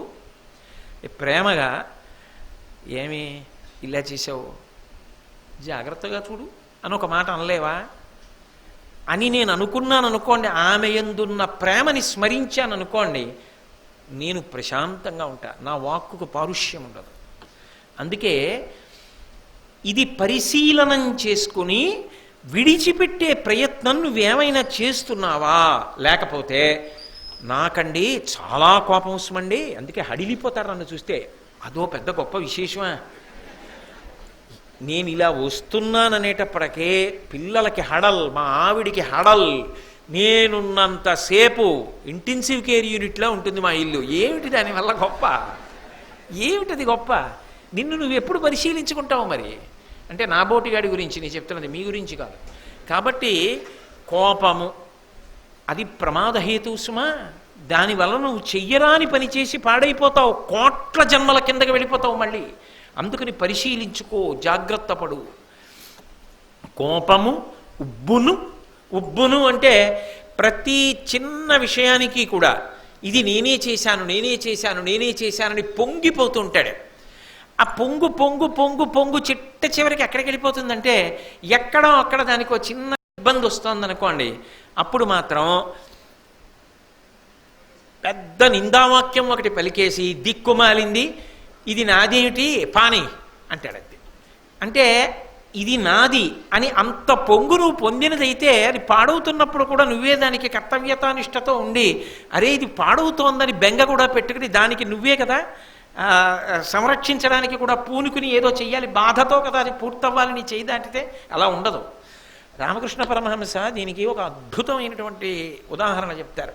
కొన్నింటికి రామకృష్ణ పరమహంస, శంకర భగవత్పాదులు వీళ్ళు చెప్పినట్టు లోకంలో చెప్పగలిగిన వాళ్ళు లేరు. వెనకటికి ఒకడు కొండ మీద ఇలా వాలుగా ఉన్న చోట ఒక గొప్ప భవనాన్ని నిర్మించాడు. కనపడ్డ వాళ్ళందరినీ పిలిచి మరీ చెప్పాడు, ఎక్కడ కడుతున్నానో తెలుసా? కొండ కిందన ఆ వాలు మీద కడుతున్నాను. అక్కడ నిలబడి చూసావనుకో సూర్యోదయం కనపడుతుంది, సాయంకాలం పెరట్లోకి వెళ్ళావనుకో సూర్యాస్తమయం కనపడుతుంది. ఉత్తర దిక్కుకు వచ్చాడు చూసావనుకో పెద్ద గాలి ఇయకుండా అలా పెద్ద పెద్ద చెట్లు పువ్వులు అన్నీ కనపడతాయి. దక్షిణానికి వచ్చి ఇంటి తలుపు తీసి నించున్నాం అనుకో చల్లటి గాలి చెట్ల మించి, అది పూల చెట్ల మించి ఎంత పుష్ప పరిమళమో తెలుసా? అసలు ఆ ఇంట్లో ఉన్నవాడికి అనారోగ్యం ఏమిటయా? ఓషధీ వృక్షాల మించి వస్తూ ఉంటుంది గాలి. అటువంటి ఇల్లు కట్టాను అన్నాడు. ఇప్పుడు ఉబ్బు, ఇదంతా నేనే కట్టాడు. కొన్నాళ్ళైంది, అందరినీ తీసుకొచ్చాడు, చూపించాడు, పంపించాడు, ఫోటోలు తీసుకున్నాడు, సెల్ నిండా పెట్టుకున్నాడు, వాట్సాప్లో పెట్టాడు, అన్నీ అయిపోయాయి. ఓ రోజు పెద్ద గాలి బయలుదేరింది. మరి కొండ మీద గాలి అంటే ఊళ్ళో గాలి కన్నా ఎక్కువ ఉండదు కాబట్టి మెల్లిగా గాలికి ఒక్కొక్కటి పడిపోవడం మొదలెట్టింది. ఇప్పుడు ఈ ఉబ్బెంత ఉంటుందో ఆ ఉబ్బంత ఉన్న చోట ఏమవుతుందంటే పడిపోవడం కూడా అంత తీవ్రంగానే ఉంటుంది. మీరు ఒకటి ఆలోచించండి, ఒక బుడగ ఉందనుకోండి, మీరు గాలి ఊతున్నారు అనుకోండి, ఉబ్బుతూ ఉంటుంది. ఆ ఉబ్బడంలోనే పేలిపోయే ప్రమాదం కూడా ఉంటుంది. అది పేలిందనుకోండి ఇంకా మళ్ళీ బుడగగా కూడా ఉండదు, ముక్కలుగానే ఉంటుంది అంతే. అందుకే ఉబ్బుకి చిట్ట చివరి స్థితి ఏమిటంటే పేలిపోవడం. అందుకు మంచిది కాదు సుమ. ఉబ్బి అలాగే ఉంటే వచ్చిన నష్టం లేదు, పోనీ మెల్లిగా ఏదో తగ్గించవచ్చు. ఉబ్బింది పేలుతుంది, అది ప్రమాదం. ఇప్పుడు ఇల్లు కట్టాడు కదా, పెద్ద గాలి వచ్చింది, ఎలా? దాని మీద మమకారం ఉంది, ఇది నాదని చెప్పాను చాలామందికి. రేపు పొద్దున ఏదే మీ ఇల్లు గాలి పడిపోయిందా, అక్కడ ఎందుకు కట్టావా బాబు, మరి ఇలా గాలి వాన రావు మన ఊళ్ళో, చూసావా ఎలా పడిపోయిందా అంట, మళ్ళీని అవమాన కారణం కదా. అప్పుడు దేవుడు గుర్తొచ్చాడు, తనది కాదట. అప్పుడు ఏం చెప్తే ఆగుతుంది ఇల్లు అంటే వాయువు కదా వస్తున్నది, అందుకని వాయుదేవుడా నీకు నమస్కారం, నాకు చాలా భక్తి, ఆపు అని బయటకు వచ్చి చూశాడు, అలాగే వస్తుంది గాలి. ఓహో ఈయన పేరు చెప్తే అప్పుడు వాళ్ళ అబ్బాయి ఇల్లు అంటే ఆపుతాడని చెప్పి ఇది నా ఇల్లు కాదు, ఇది హనుమ ఇల్లు, రేపే బోర్డు పెడతా హనుమత్ నిలయమో అని పెడతాను, పాడు చేసుకుంటే పాడు చేసుకో మీ అబ్బాయి ఇల్లు అన్నాడు. అయినా గాలేం ఆగల. ఓహో ఈయన హనుమంతుడి పేరు చెప్తే ఎందుకు ఆగలేదంటే హనుమంతుడికి దేని మీద నా ఆశ ఏమి, అందుకని కొడుక్కి ఇలాంటివి ఆశలు ఏం లేవని వదిలేస్తున్నాడు. కానీ రాముడి ఇల్లు అంటే హనుమ ఒప్పుకోడు. కాబట్టి రాముడి ఇల్లు ఎలా పడగొడతావు నాన్న అని తండ్రిని అడుగుతాడు. అందుకని ఇది శ్రీరామ నిలయం అన్నాడు. ఏం ఊరుకోలేదు గాలి, బ్రహ్మాండమైన గాలి వచ్చి పెళ్ళమని అన్నీ పడిపోతున్నాయి, బయటికి పోయి నిచ్చిని ఇది రాముడిది కాదు హనుమంతుడిది కాదు దయ్యం గొప్ప అని వెళ్ళిపోయాడు. అదేంటి మరి కట్టినప్పుడు అంత గొప్పగా అన్నావు, పోయేటప్పుడు దయ్యం కొంప అంటున్నావు అంటే ఉబ్బలా ఉంటుంది పేలిపోవడం. కాబట్టి ఉబ్బొద్దు దేనికి.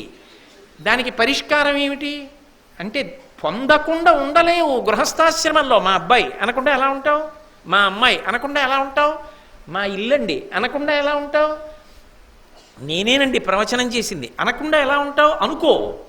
కానీ అన్నిటికీ విరుగుడు మనసులో మాత్రం ఒకటి అనుకుంటూ ఉండు ఎప్పుడు, ఇవన్నీ ఈశ్వరుడు నాకు ఇచ్చినవి అనుకుంటూ ఉండు.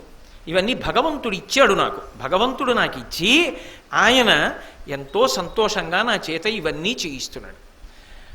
ప్రవచనం నేను చేయడం ఏమిటి, మహానుభావుడు విదురుడు గురించి చెప్పవలసి వస్తే నేనా చెప్పగలిగిన వాడిని ఏం తెలుసని చెప్పను, ఆ విదురుడు అనుగ్రహించి చెప్పించాడు నా చేత. పగలంతా వర్షం, సాయంకాలం పిచ్చి పిల్లలందరూ వింటారని ఆగిపోవడం ఏమిటి, అది భగవద్ అనుగ్రహం అని అనుకున్నాను అనుకోండి.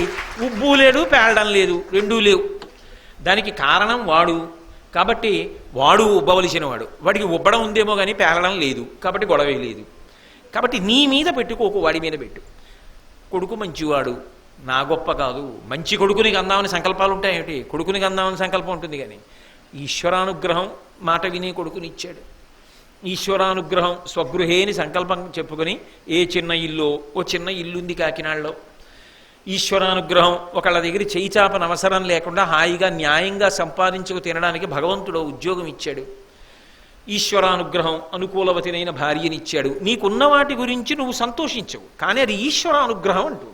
అప్పుడు నువ్వు పేలిపోవడానికి పొంగిపోవడానికి కారణాలు ఉండవు. ఉబ్బుని పరిశీలించడానికి అది కారణం అవ్వాలి. కానీ చేయకూడని పనులన్నీ చేసేసి ఇవి చేయడానికి ఈశ్వరుడే నాకు అవకాశం ఇచ్చాడని మాత్రం అనకూడదు.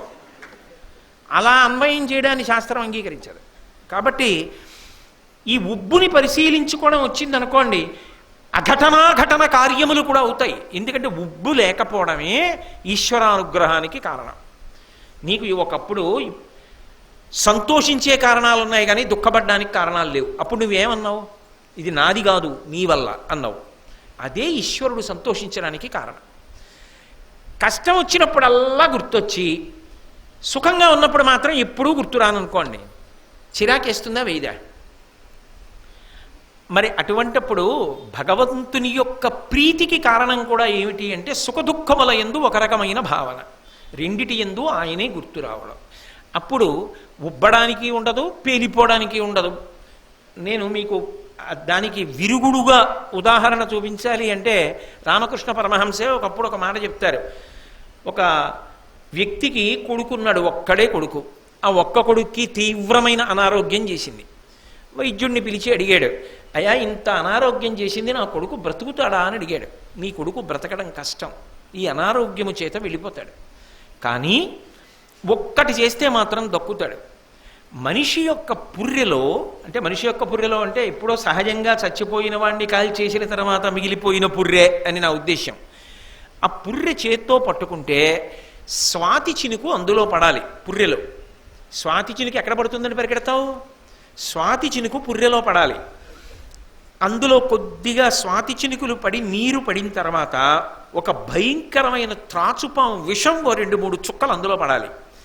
ఈ నీళ్లు పుర్రెలో కలిపినవి పట్టుకొచ్చి నీ కొడుక్కి రేపటి లోపల పడితే బతుకుతాడు. ఆయనకి కొడుకునిచ్చినప్పుడు భగవంతుడే అన్నాడు, కష్టం వచ్చినప్పుడు భగవంతుడే, ఇప్పుడు ఆయనే కాపాడాలి నన్ను అన్నాడు. ఆయనకి ఉబ్బు లేదు, పేలడం లేదు. ఒకవేళ ఇవ్వలేదు అనుకోండి, ఇచ్చింది బొమ్మన ఆయన పట్టుకుపోయాడు అంటాడు. కాబట్టి ఇప్పుడు ప్రయత్నం నాది, ఫలితం ఈశ్వరుడు ఇవ్వవలసింది. ఏదో వెళ్ళాడు, ఊరికి దూరంగా పోతే అనుకోకుండా ఓ చెట్టు కింద ఓ పుర్రి కనపడింది. ఆ పుర్రిలో చేత్తో పట్టుకున్నాడు. ఇదేమిట్రా ఆశ్చర్యం, పుర్రి కనపడింది, ఇవాళ స్వాతి నక్షత్రం చినుకులు పడతాయన్నారని. స్వాతి నక్షత్రంలో చినుకులు పడ్డాయి, పుర్రెలో 3-4 చినుకులు పడి నీరు ఒక్క చుక్క చేరింది, అలాగా ఓ చెంచాడు నీరు వచ్చింది.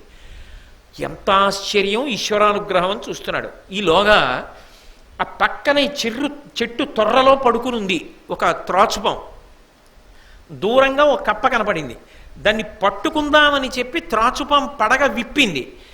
ఆ కప్ప, ఆ వ్యక్తి ఇలా పట్టుకుని ఉన్నాడు కదా పుర్రే, ఆ కప్ప పాము కొడుతుందేమో అని దూకడం కోసం ఈ చేతి మించి దూకింది. ఈ దూకడంలో పాము కూడా కప్పని పట్టుకుందామని ఒక్కసారి ఎగిరి పుర్రె మించి కప్ప కోసం దూకింది.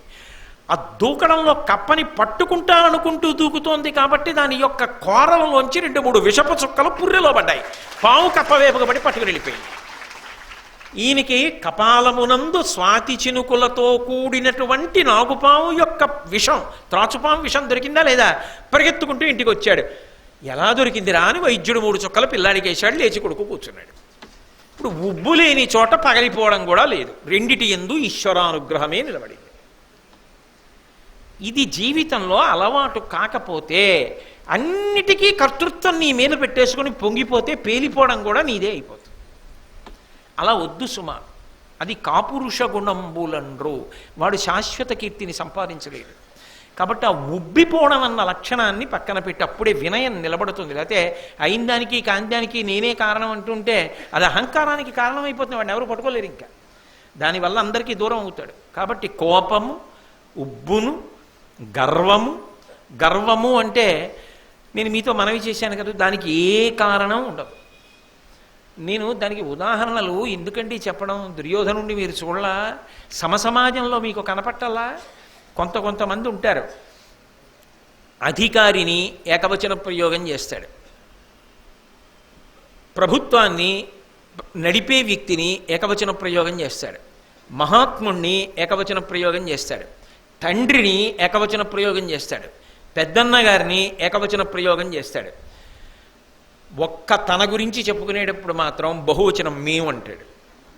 ఏదో పెద్ద చక్రవర్తిలాగా నేనండం మేము అంటాడు. మీరు ఎవరి గురించి మాట్లాడండి, వాడా అంటాడంతే. అంటే అతను ఎందుకు అలా గర్వం అంటే దానికి ఏం కారణం ఉండదు. ఆయన ఇందులో గొప్పవాడు కాబట్టి ఆయనకి ఇంత గర్వం అంటే అని చెప్పడానికి ఏమి ఉండదు. ఆయన తెల్లగా ఉన్నాడని గర్వమా, పొడుగ్గా ఉన్నాడని గర్వమా, చాలా గొప్ప కవిని గర్వమా, ఐశ్వర్యవంతుడిని గర్వమా, అధికారిని గర్వమా, లేకపోతే ఆయన ఏమైనా గొప్ప విద్వాంసుడా, గొప్ప గాయకుడా, వాద్య నిపుణుడా, ఏమీ లేదు. కానీ మరి ఎందుకు అలా ప్రవర్తిస్తాడు అంటే అంతే. ఆయన దృష్టిలో ఎవరూ గొప్పవాళ్ళు కాదు, ఆయనే గొప్పవాళ్ళు. కానీ మహాత్ముల దృష్టిలో గొప్పదేమిటో తెలుసా?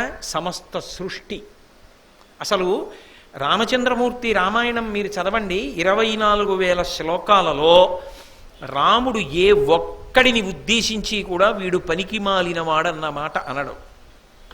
అలా అంటే ఈశ్వర సృష్టి పనికి మాలింది అవుతుంది. ఓ పనికి మాలిన వాడిని ఈశ్వరుడు సృష్టించాడు. ఇప్పుడు ఆయన ఓ పనికి మాలినవాడు. ఎవడు పుట్టినా ప్రతి ప్రాణికి ఒక విలువ ఉంది. నేను ఉద్యోగంలో చేరినటువంటి కొత్తల్లో నాకన్నా ముందు 1 సంవత్సరం 2 సంవత్సరాలు ముందు చేరిన ఆయన ఒక ఆయన ఉండేవారు. శర్మ గారనో పెద్ద ఆయన ఉండేవారు. మాకు ఆయన ఓ సెక్షన్లో పనిచేస్తుండేవారు. ఆ సెక్షన్కి ఆయన పెద్దవారు, కానీ అందరికీ చాలా గౌరవం శర్మ గారంటే. ఆయన ఇతను 2 కూతుళ్ళు పుట్టారు. కొడుకు కావాలని ఒక తాపత్రయం, ఏమో అందులో ఉన్న మంచి చెడు నేను మాట్లాడినా. 3వ మాట కూతురు పుట్టింది. దిగాలుగా వచ్చాడు ఆఫీస్కి మధ్యాహ్నం. ఏదో లేచి వెళ్ళి అందరూ షేక్ హ్యాండ్ ఇచ్చి చాలా సంతోషం అండి మీకు పాప పుట్టింది కదా, కంగ్రాచులేషన్స్ అంటున్నారు. అయ్యా ఏముందండి మళ్ళీ కూతురే అన్నాడు. ఏదో రాసుకుంటున్నారు శర్మగారు. ఆయన ఇల్లారా అన్నాడు. వెళ్ళాడు. ఆయన ఏం పెద్ద మాట్లాడలేదండి. ఆయన ఇతన్నితో అన్నాడు, కళ్ళతోడు తీసి ఇలా పెట్టేసి, every child will bring its own fate, why do you worry, go అన్నాడు. మళ్ళీ అదే ఇంగ్లీష్లో చెప్పాలంటే ఐ గాట్ స్టన్డ్. కొడుకు అయితే ఉద్ధరించాడా అపకీర్తి తెచ్చినప్పుడు, కూతురు అయితే తక్కువ చేసిందా? మహాకీర్తివంతురాలు సీతమ్మ కాలేదా, ద్రౌపది కాలేదా, దమయంతి కాలేదా? Every child will bring its own fate, గోయవే అన్నాడు. నీకు అర్థం కాల, నీకంటే నీకని కాదు ఆయనకి. ఎందుకయా ఏడుస్తావు? ప్రతి శిశువు తన గొప్పతనాన్ని తాను తెచ్చుకుంటుంది. ఎందుకు ఆడపిల్ల పుట్టిందని అలా మొప్పెడతావు ముఖం, సంతోషించడం నేర్చుకో అన్నాడు. అంతే. ఏమి అనుభవజ్ఞుడు. ఇప్పటికీ నాకు ఎవరికైనా పిల్ల పుట్టింది అన్నప్పుడు కొంచెం చిన్నపుచ్చుకుంటే మా శర్మగారి మాట జ్ఞాపకానికి వస్తుంది. మహానుభావుడు ఇప్పుడు లేరు, ఏ లోకంలో ఉన్నారు. కానీ అనుభవజ్ఞుల మాటలు అలా ఉంటాయి. ఒక్కొక్కటి గర్వము, అర్థం లేనటువంటి గర్వం, ప్రతిదానికి గర్వమే, ప్రతిదానికి అవతల వాడిని ఈసడించడమే. ఇది ఉన్నదే అత్యంత ప్రమాదహేతు. మనం నింద చేశామని అవతలవాడు తక్కువైపోతాడండి? మనం నింద చేశామని అవతల వాళ్ళ కీర్తి పోతుందా? మనం నింద చేశామని ఆయన జీవితంలో చేసిన సాధన పోతుందా? పోదు. మనం పాడైపోతాం అంతే. అందుకే గర్వము ప్రమాదహేతు. నేను మీకు తరచుగా రామకృష్ణ పరమహంస చెప్పినటువంటి ఉదాహరణలను ఆశ్రయించడం వినా నాకు మార్గం ఉండదు. పరమహంస ఈ గర్వం గురించి ఓ మాట చెప్తారు. ఇది ఎలా ఉంటుంది అంటే, ఎద్దు ఉంటుంది, బాగా బలిసి ఎద్దులో ఉన్నాడు రా అంటుంటారు చూశారు. ఆ ఎద్దుకి దాని కళ్ళు, దాని టీవీ చాలా గొప్పగా ఉంటుంది. ఆవు దగ్గరికి వెళ్ళినంత తేలిగా ఎద్దు దగ్గరికి వెళ్ళిపోలేరు. పొడుస్తుందా అండి అని అడుగుతారు. అంత చటుక్కన అందరూ వెళ్ళలేరు ఎద్దు దగ్గరికి. అలా ఉంటుంది అది బసవయ్య. ఆ ఎద్దు చాలా అహంకారంతో బతుకుతుందిట.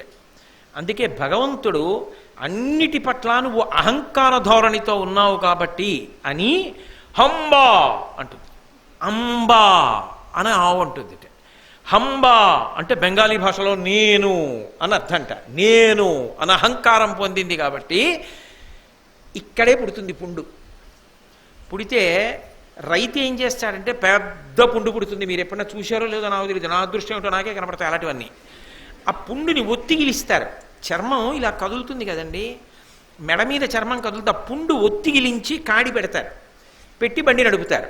ఆ నడుస్తున్నప్పుడు ఈ పుండు ఏమవుతుందంటే కాడి పైకి లేచినప్పుడు కాడి కిందకు వస్తుంటుంది. అది పగిలి నెత్తురు వస్తూ ఉంటుంది. ఎంత బాధో! అది నడవలేకపోయింది అనుకోండి, వెనక తోక మిలి పెడతాడు బండివాడు. ఆఖరికి బండి కట్టడం అయిపోయి ఆ పోటు భరించలేక పడుకుంటుంది. వచ్చి కాకొచ్చి వాళ్తుంది, తోకకు అందదు. తల ఇలా విదిల్చింది అనుకోండి, పుండు నిప్పెడుతుంది. మళ్ళీ బండి కడతాడు.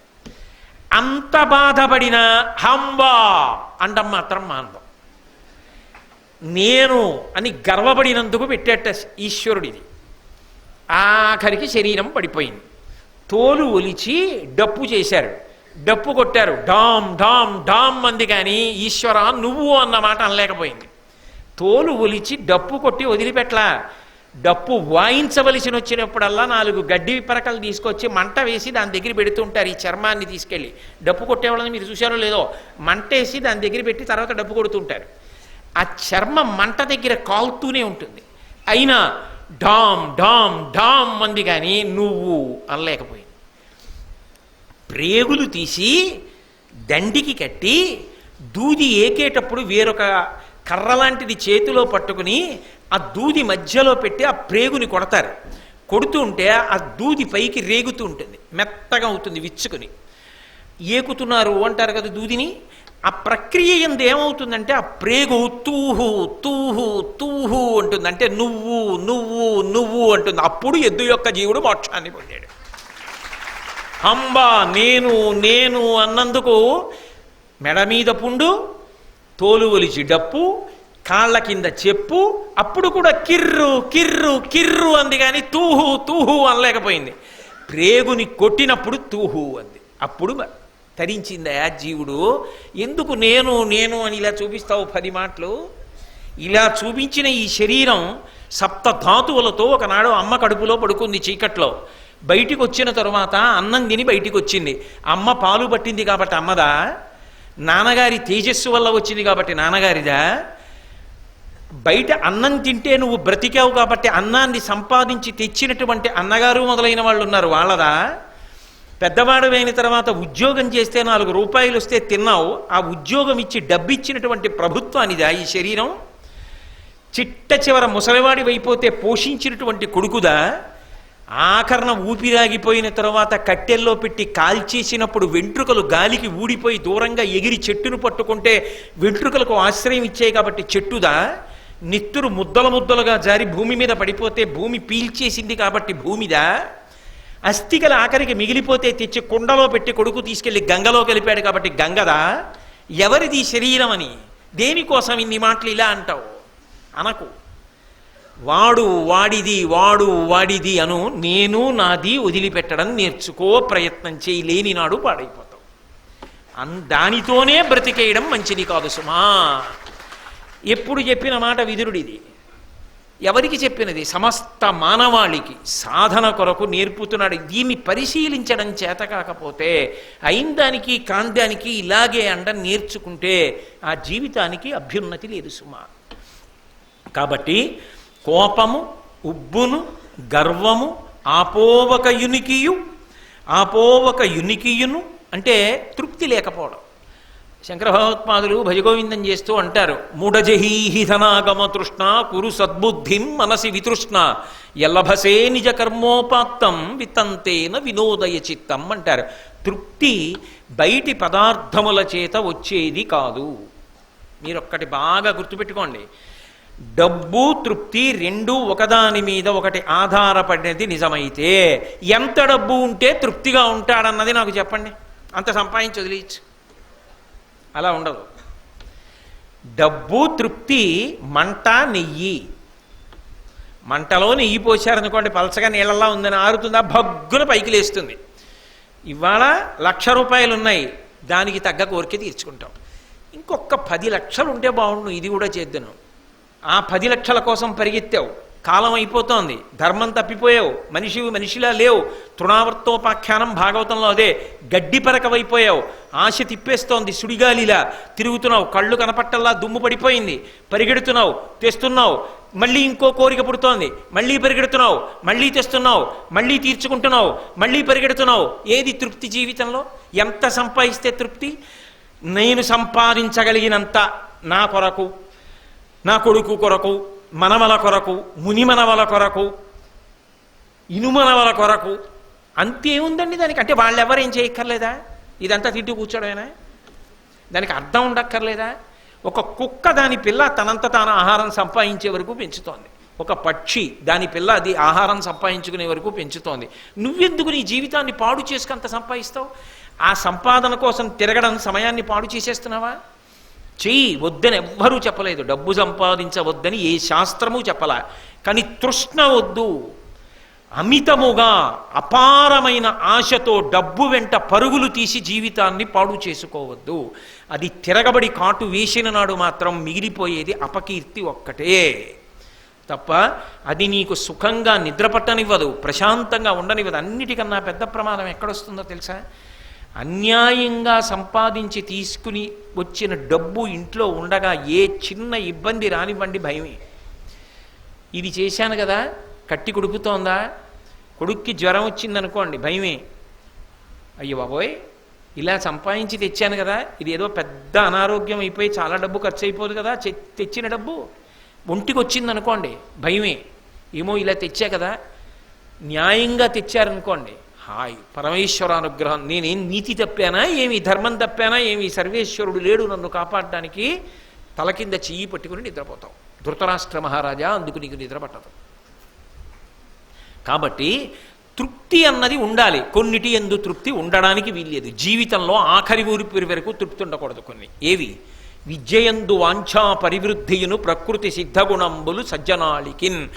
ఎన్ని చదువుకున్నా, ఎంత సేవ చేసినా, ఎంత భక్తితో బ్రతికినా ఇంకా నేను ఏదో చెయ్యాలన్న తపనతో వెళ్ళిపోవాలి. అబ్దుల్ కలాం గారు బ్రతికున్నంత కాలం పాఠాలు చెప్పి చిట్ట చివరి రోజున కూడా పిల్లలను ఉద్దేశించి మాట్లాడుతూ జారి కింద పడిపోయారు. ఆఖరి ఊపిరి వరకు సమాజ సేవే. మీరు ఇవాళ పత్రికలో చదివి ఉంటారు, రిజర్వ్ బ్యాంకు గవర్నర్గా అంత ప్రఖ్యాతి సంపాదించినటువంటి రాజన్ గారు అక్కర్లేదు, నేను హాయిగా వెళ్ళి అధ్యాపక వృత్తిలో మళ్ళీ పాఠాలు చెప్పుకుంటానని వెళ్ళిపోతున్నాడు. అంత కీర్తిని సంపాదించుకున్న వ్యక్తి అంతర్జాతీయంగా. నీ జీవితంలో డబ్బు సంపాదనకి ఒక వృత్తి అయితే నీ ఆత్మసంతృప్తి కొరకు నీ జీవన విధానం ఉండాలి తప్ప ఆత్మసంతృప్తి కొరకు జీవన విధానము లేకుండా కేవలము తృష్ణతో పరిగెత్తడానికి మాత్రమే నీ వృత్తి పనికొస్తే నీ జీవితం కల్మషభూయిష్టం అయిపోతోంది. నీకు నువ్వు ద్రోహం చేసుకుంటున్నావు. ఉద్ధరేణ ఆత్మానాత్మానం, నిన్ను నువ్వు ఉద్ధరించుకోవాలి తప్ప నిన్ను ఇంకొకరు ఉద్ధరించలేరు. నీకు ఆకలిస్తే నువ్వు తినాలి, నీ పక్క వాళ్ళు తింటే ఆకలి తీరదు. కాబట్టి నిర్మోహమాటంగా చెప్తున్నాడు, తృప్తి అన్నది మనిషి పొందాలి. అందుకు శంకరాచార్యులు వారు అంటారు, ఆ తృప్తి మనసులో ఉన్నదనుకోండి, అప్పుడు మనిషి ఏమంటాడంటే కౌపీనవంత కలు భాగ్యవంత. గోచి పెట్టుకున్నవాడు పరమ సంతోషంతో ఉన్నాడు. భగవాన్ రమణులు ఓ తువ్వాలు వాడుకుంటూ ఉండేవారు ఒళ్ళు తుడుచుకోవడానికి. అది తీసుకెళ్ళి ఎవరు అది తెల్లవారుజామున 3 గంటలకి లేచేవారు. స్నానం చేసి ఆరేసుకుని ఆరిపోయిన తర్వాత దాన్ని తీసుకెళ్ళి చిన్న మడతట్టేసుకుని చెట్టు తొర్రలో పెట్టేవారు. కొంతమందికి ఉత్సాహం ఎక్కువ ఉంటుంది. ఆయన చెప్పింది విన్నామన్న దానికన్నా ఆయన వ్యక్తిగత జీవితం మీద బాగా పరిశీలనం చేయాలని సంతోషంగా ఉంటుంది. ఆయన ఇంట్లో ఏం చేస్తూ ఉంటారండి, ఎన్ని పుస్తకాలు ఉంటాయండి, ఎంతసేపు చదువుతారండి, ఎందుకవి నీకు చెప్పిన విను నచ్చితే కదా. అలా రమణ మహర్షి వాడే తువ్వాలు ఎక్కడ పెడతారండి, చెట్టు తొర్ర ఉంటుందన్నాడు ఎవడో. వీళ్ళ తువ్వాలు తీసి ఇలా తీశారు, దాన్ని నిండా కన్నాలే. ఆయన దగ్గరికి వెళ్ళాడు, ఇంతమంది డబ్బున్న శిష్యులు ఉన్నాం, ఏమిటండి తువ్వాలు, దాన్ని నిండా కన్నాలే, మమ్మల్ని అడిగితే ఓ తువ్వాలు ఇవ్వం మీకు అన్నారు. ఆయన అన్నారు, ఈ తువ్వాల సహస్రాక్షుడు ఇంద్రుణ్ణి తువ్వాలుగా వాడుకుంటున్నాను నేను అన్నారు. అది తృప్తి. మీరు అందుకే తృప్తి కలిగిన వాణ్ణి, అయ్యో పాపం మీకు ఏమైనా చేసి పెట్టమంటారు ఏంటన్నారు. చేయడానికి నాకు ఏం లేదండి, నాకు ఈశ్వరుడు ఏమి ఇవ్వలేదు కనుక నాకు అన్నీ ఇచ్చాడు కదా, ఇంకా నాకు ఏం కావాలండి, నేనేమైనా ఇన్ని ఇచ్చిన ఈశ్వరుడికి నేను ఏం చేయగలనండి, నేనేమైనా ఆయనకి చేయాలేమో కానీ ఆయనకి నాకు ఏమి ఇవ్వలేదని మీరు ఇస్తారు అంటాడు. కాబట్టి అది తృప్తి. అది మనసులో ఉందనుకోండి ధర్మం అబ్బుతుంది. అసలు అది లేనంతకాలం ధర్మం నోటితో అనడానికే కానీ ఆచరణకి ఎలా పనికొస్తుందండి. ఆ తృప్తి లేని నాడు మనిషి ధర్మమును ఆచరించలేడు. కాబట్టి కోపము, ఉబ్బును, గర్వము, ఆపోవక యునికియు, దురభిమానము అన్న మాటకు అర్థం ఏంటంటే ఏదో ఒక విషయమునతో అంటకాగిపోతాడు. మీకు తేలిగ్గా అర్థం అవ్వాలంటే కొంతమంది చూడండి, ఆ వ్యక్తిత్వంలో ఉండేటటువంటి బలహీనత.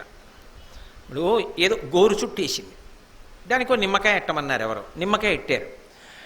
ఏమండి కాఫీ తాగుతారా, ఏమిటి తాగను, ఈ గోరు చుట్టూ స్నానం ఎలా చేయను, గోరు చుట్టూ ఇవాళ ఆఫీస్ ఏం వెళ్ళను, ఈ గోరు చుట్టుతో ఏం రాయను, పోన్లేండి పలహారం ఏం తినను గోరు చుట్టుతో, ఇవాళ ప్రవచనం ఏం వెళ్ళను ఈ గోరు చుట్టుతో.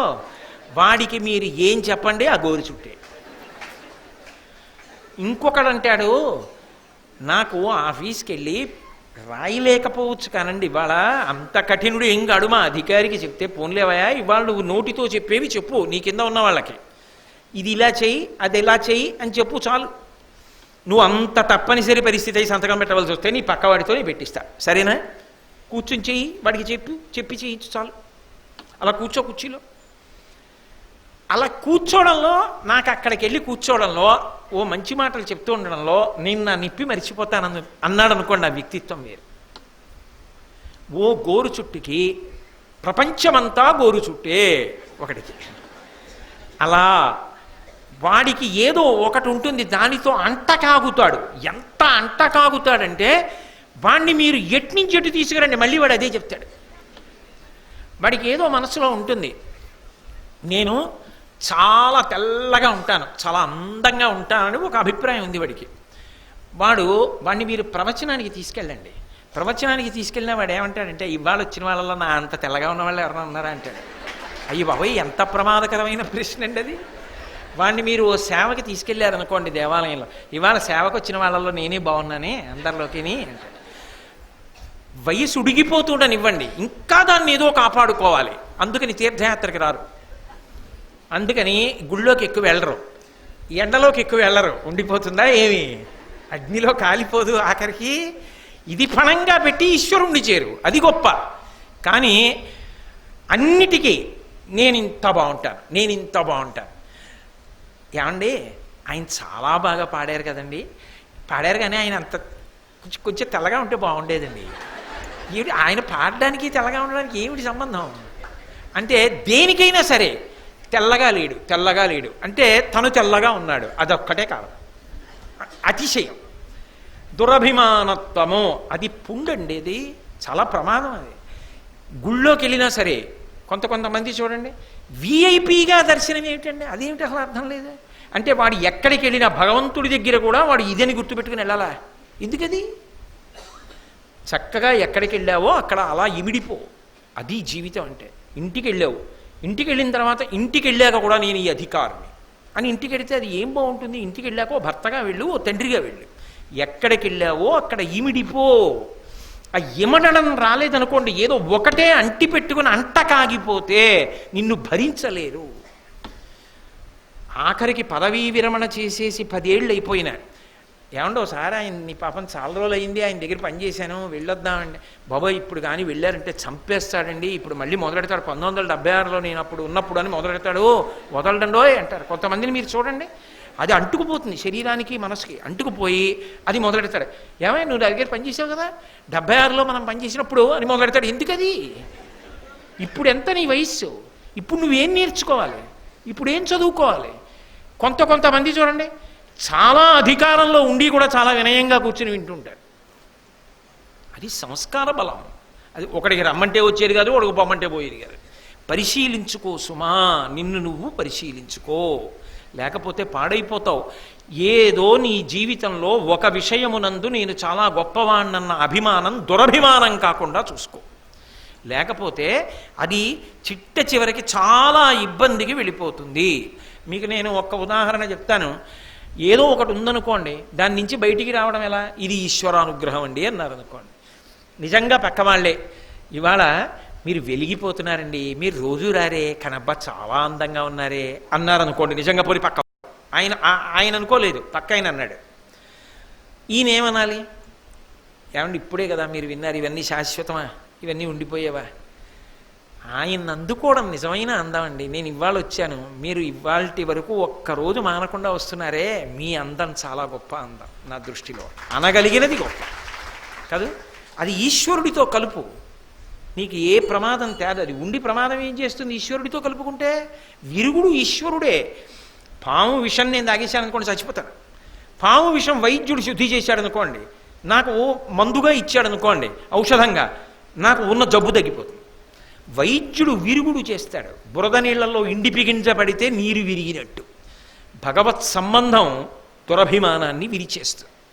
ఆయనతో కలుపు, దురభిమానం విరిగిపోయి.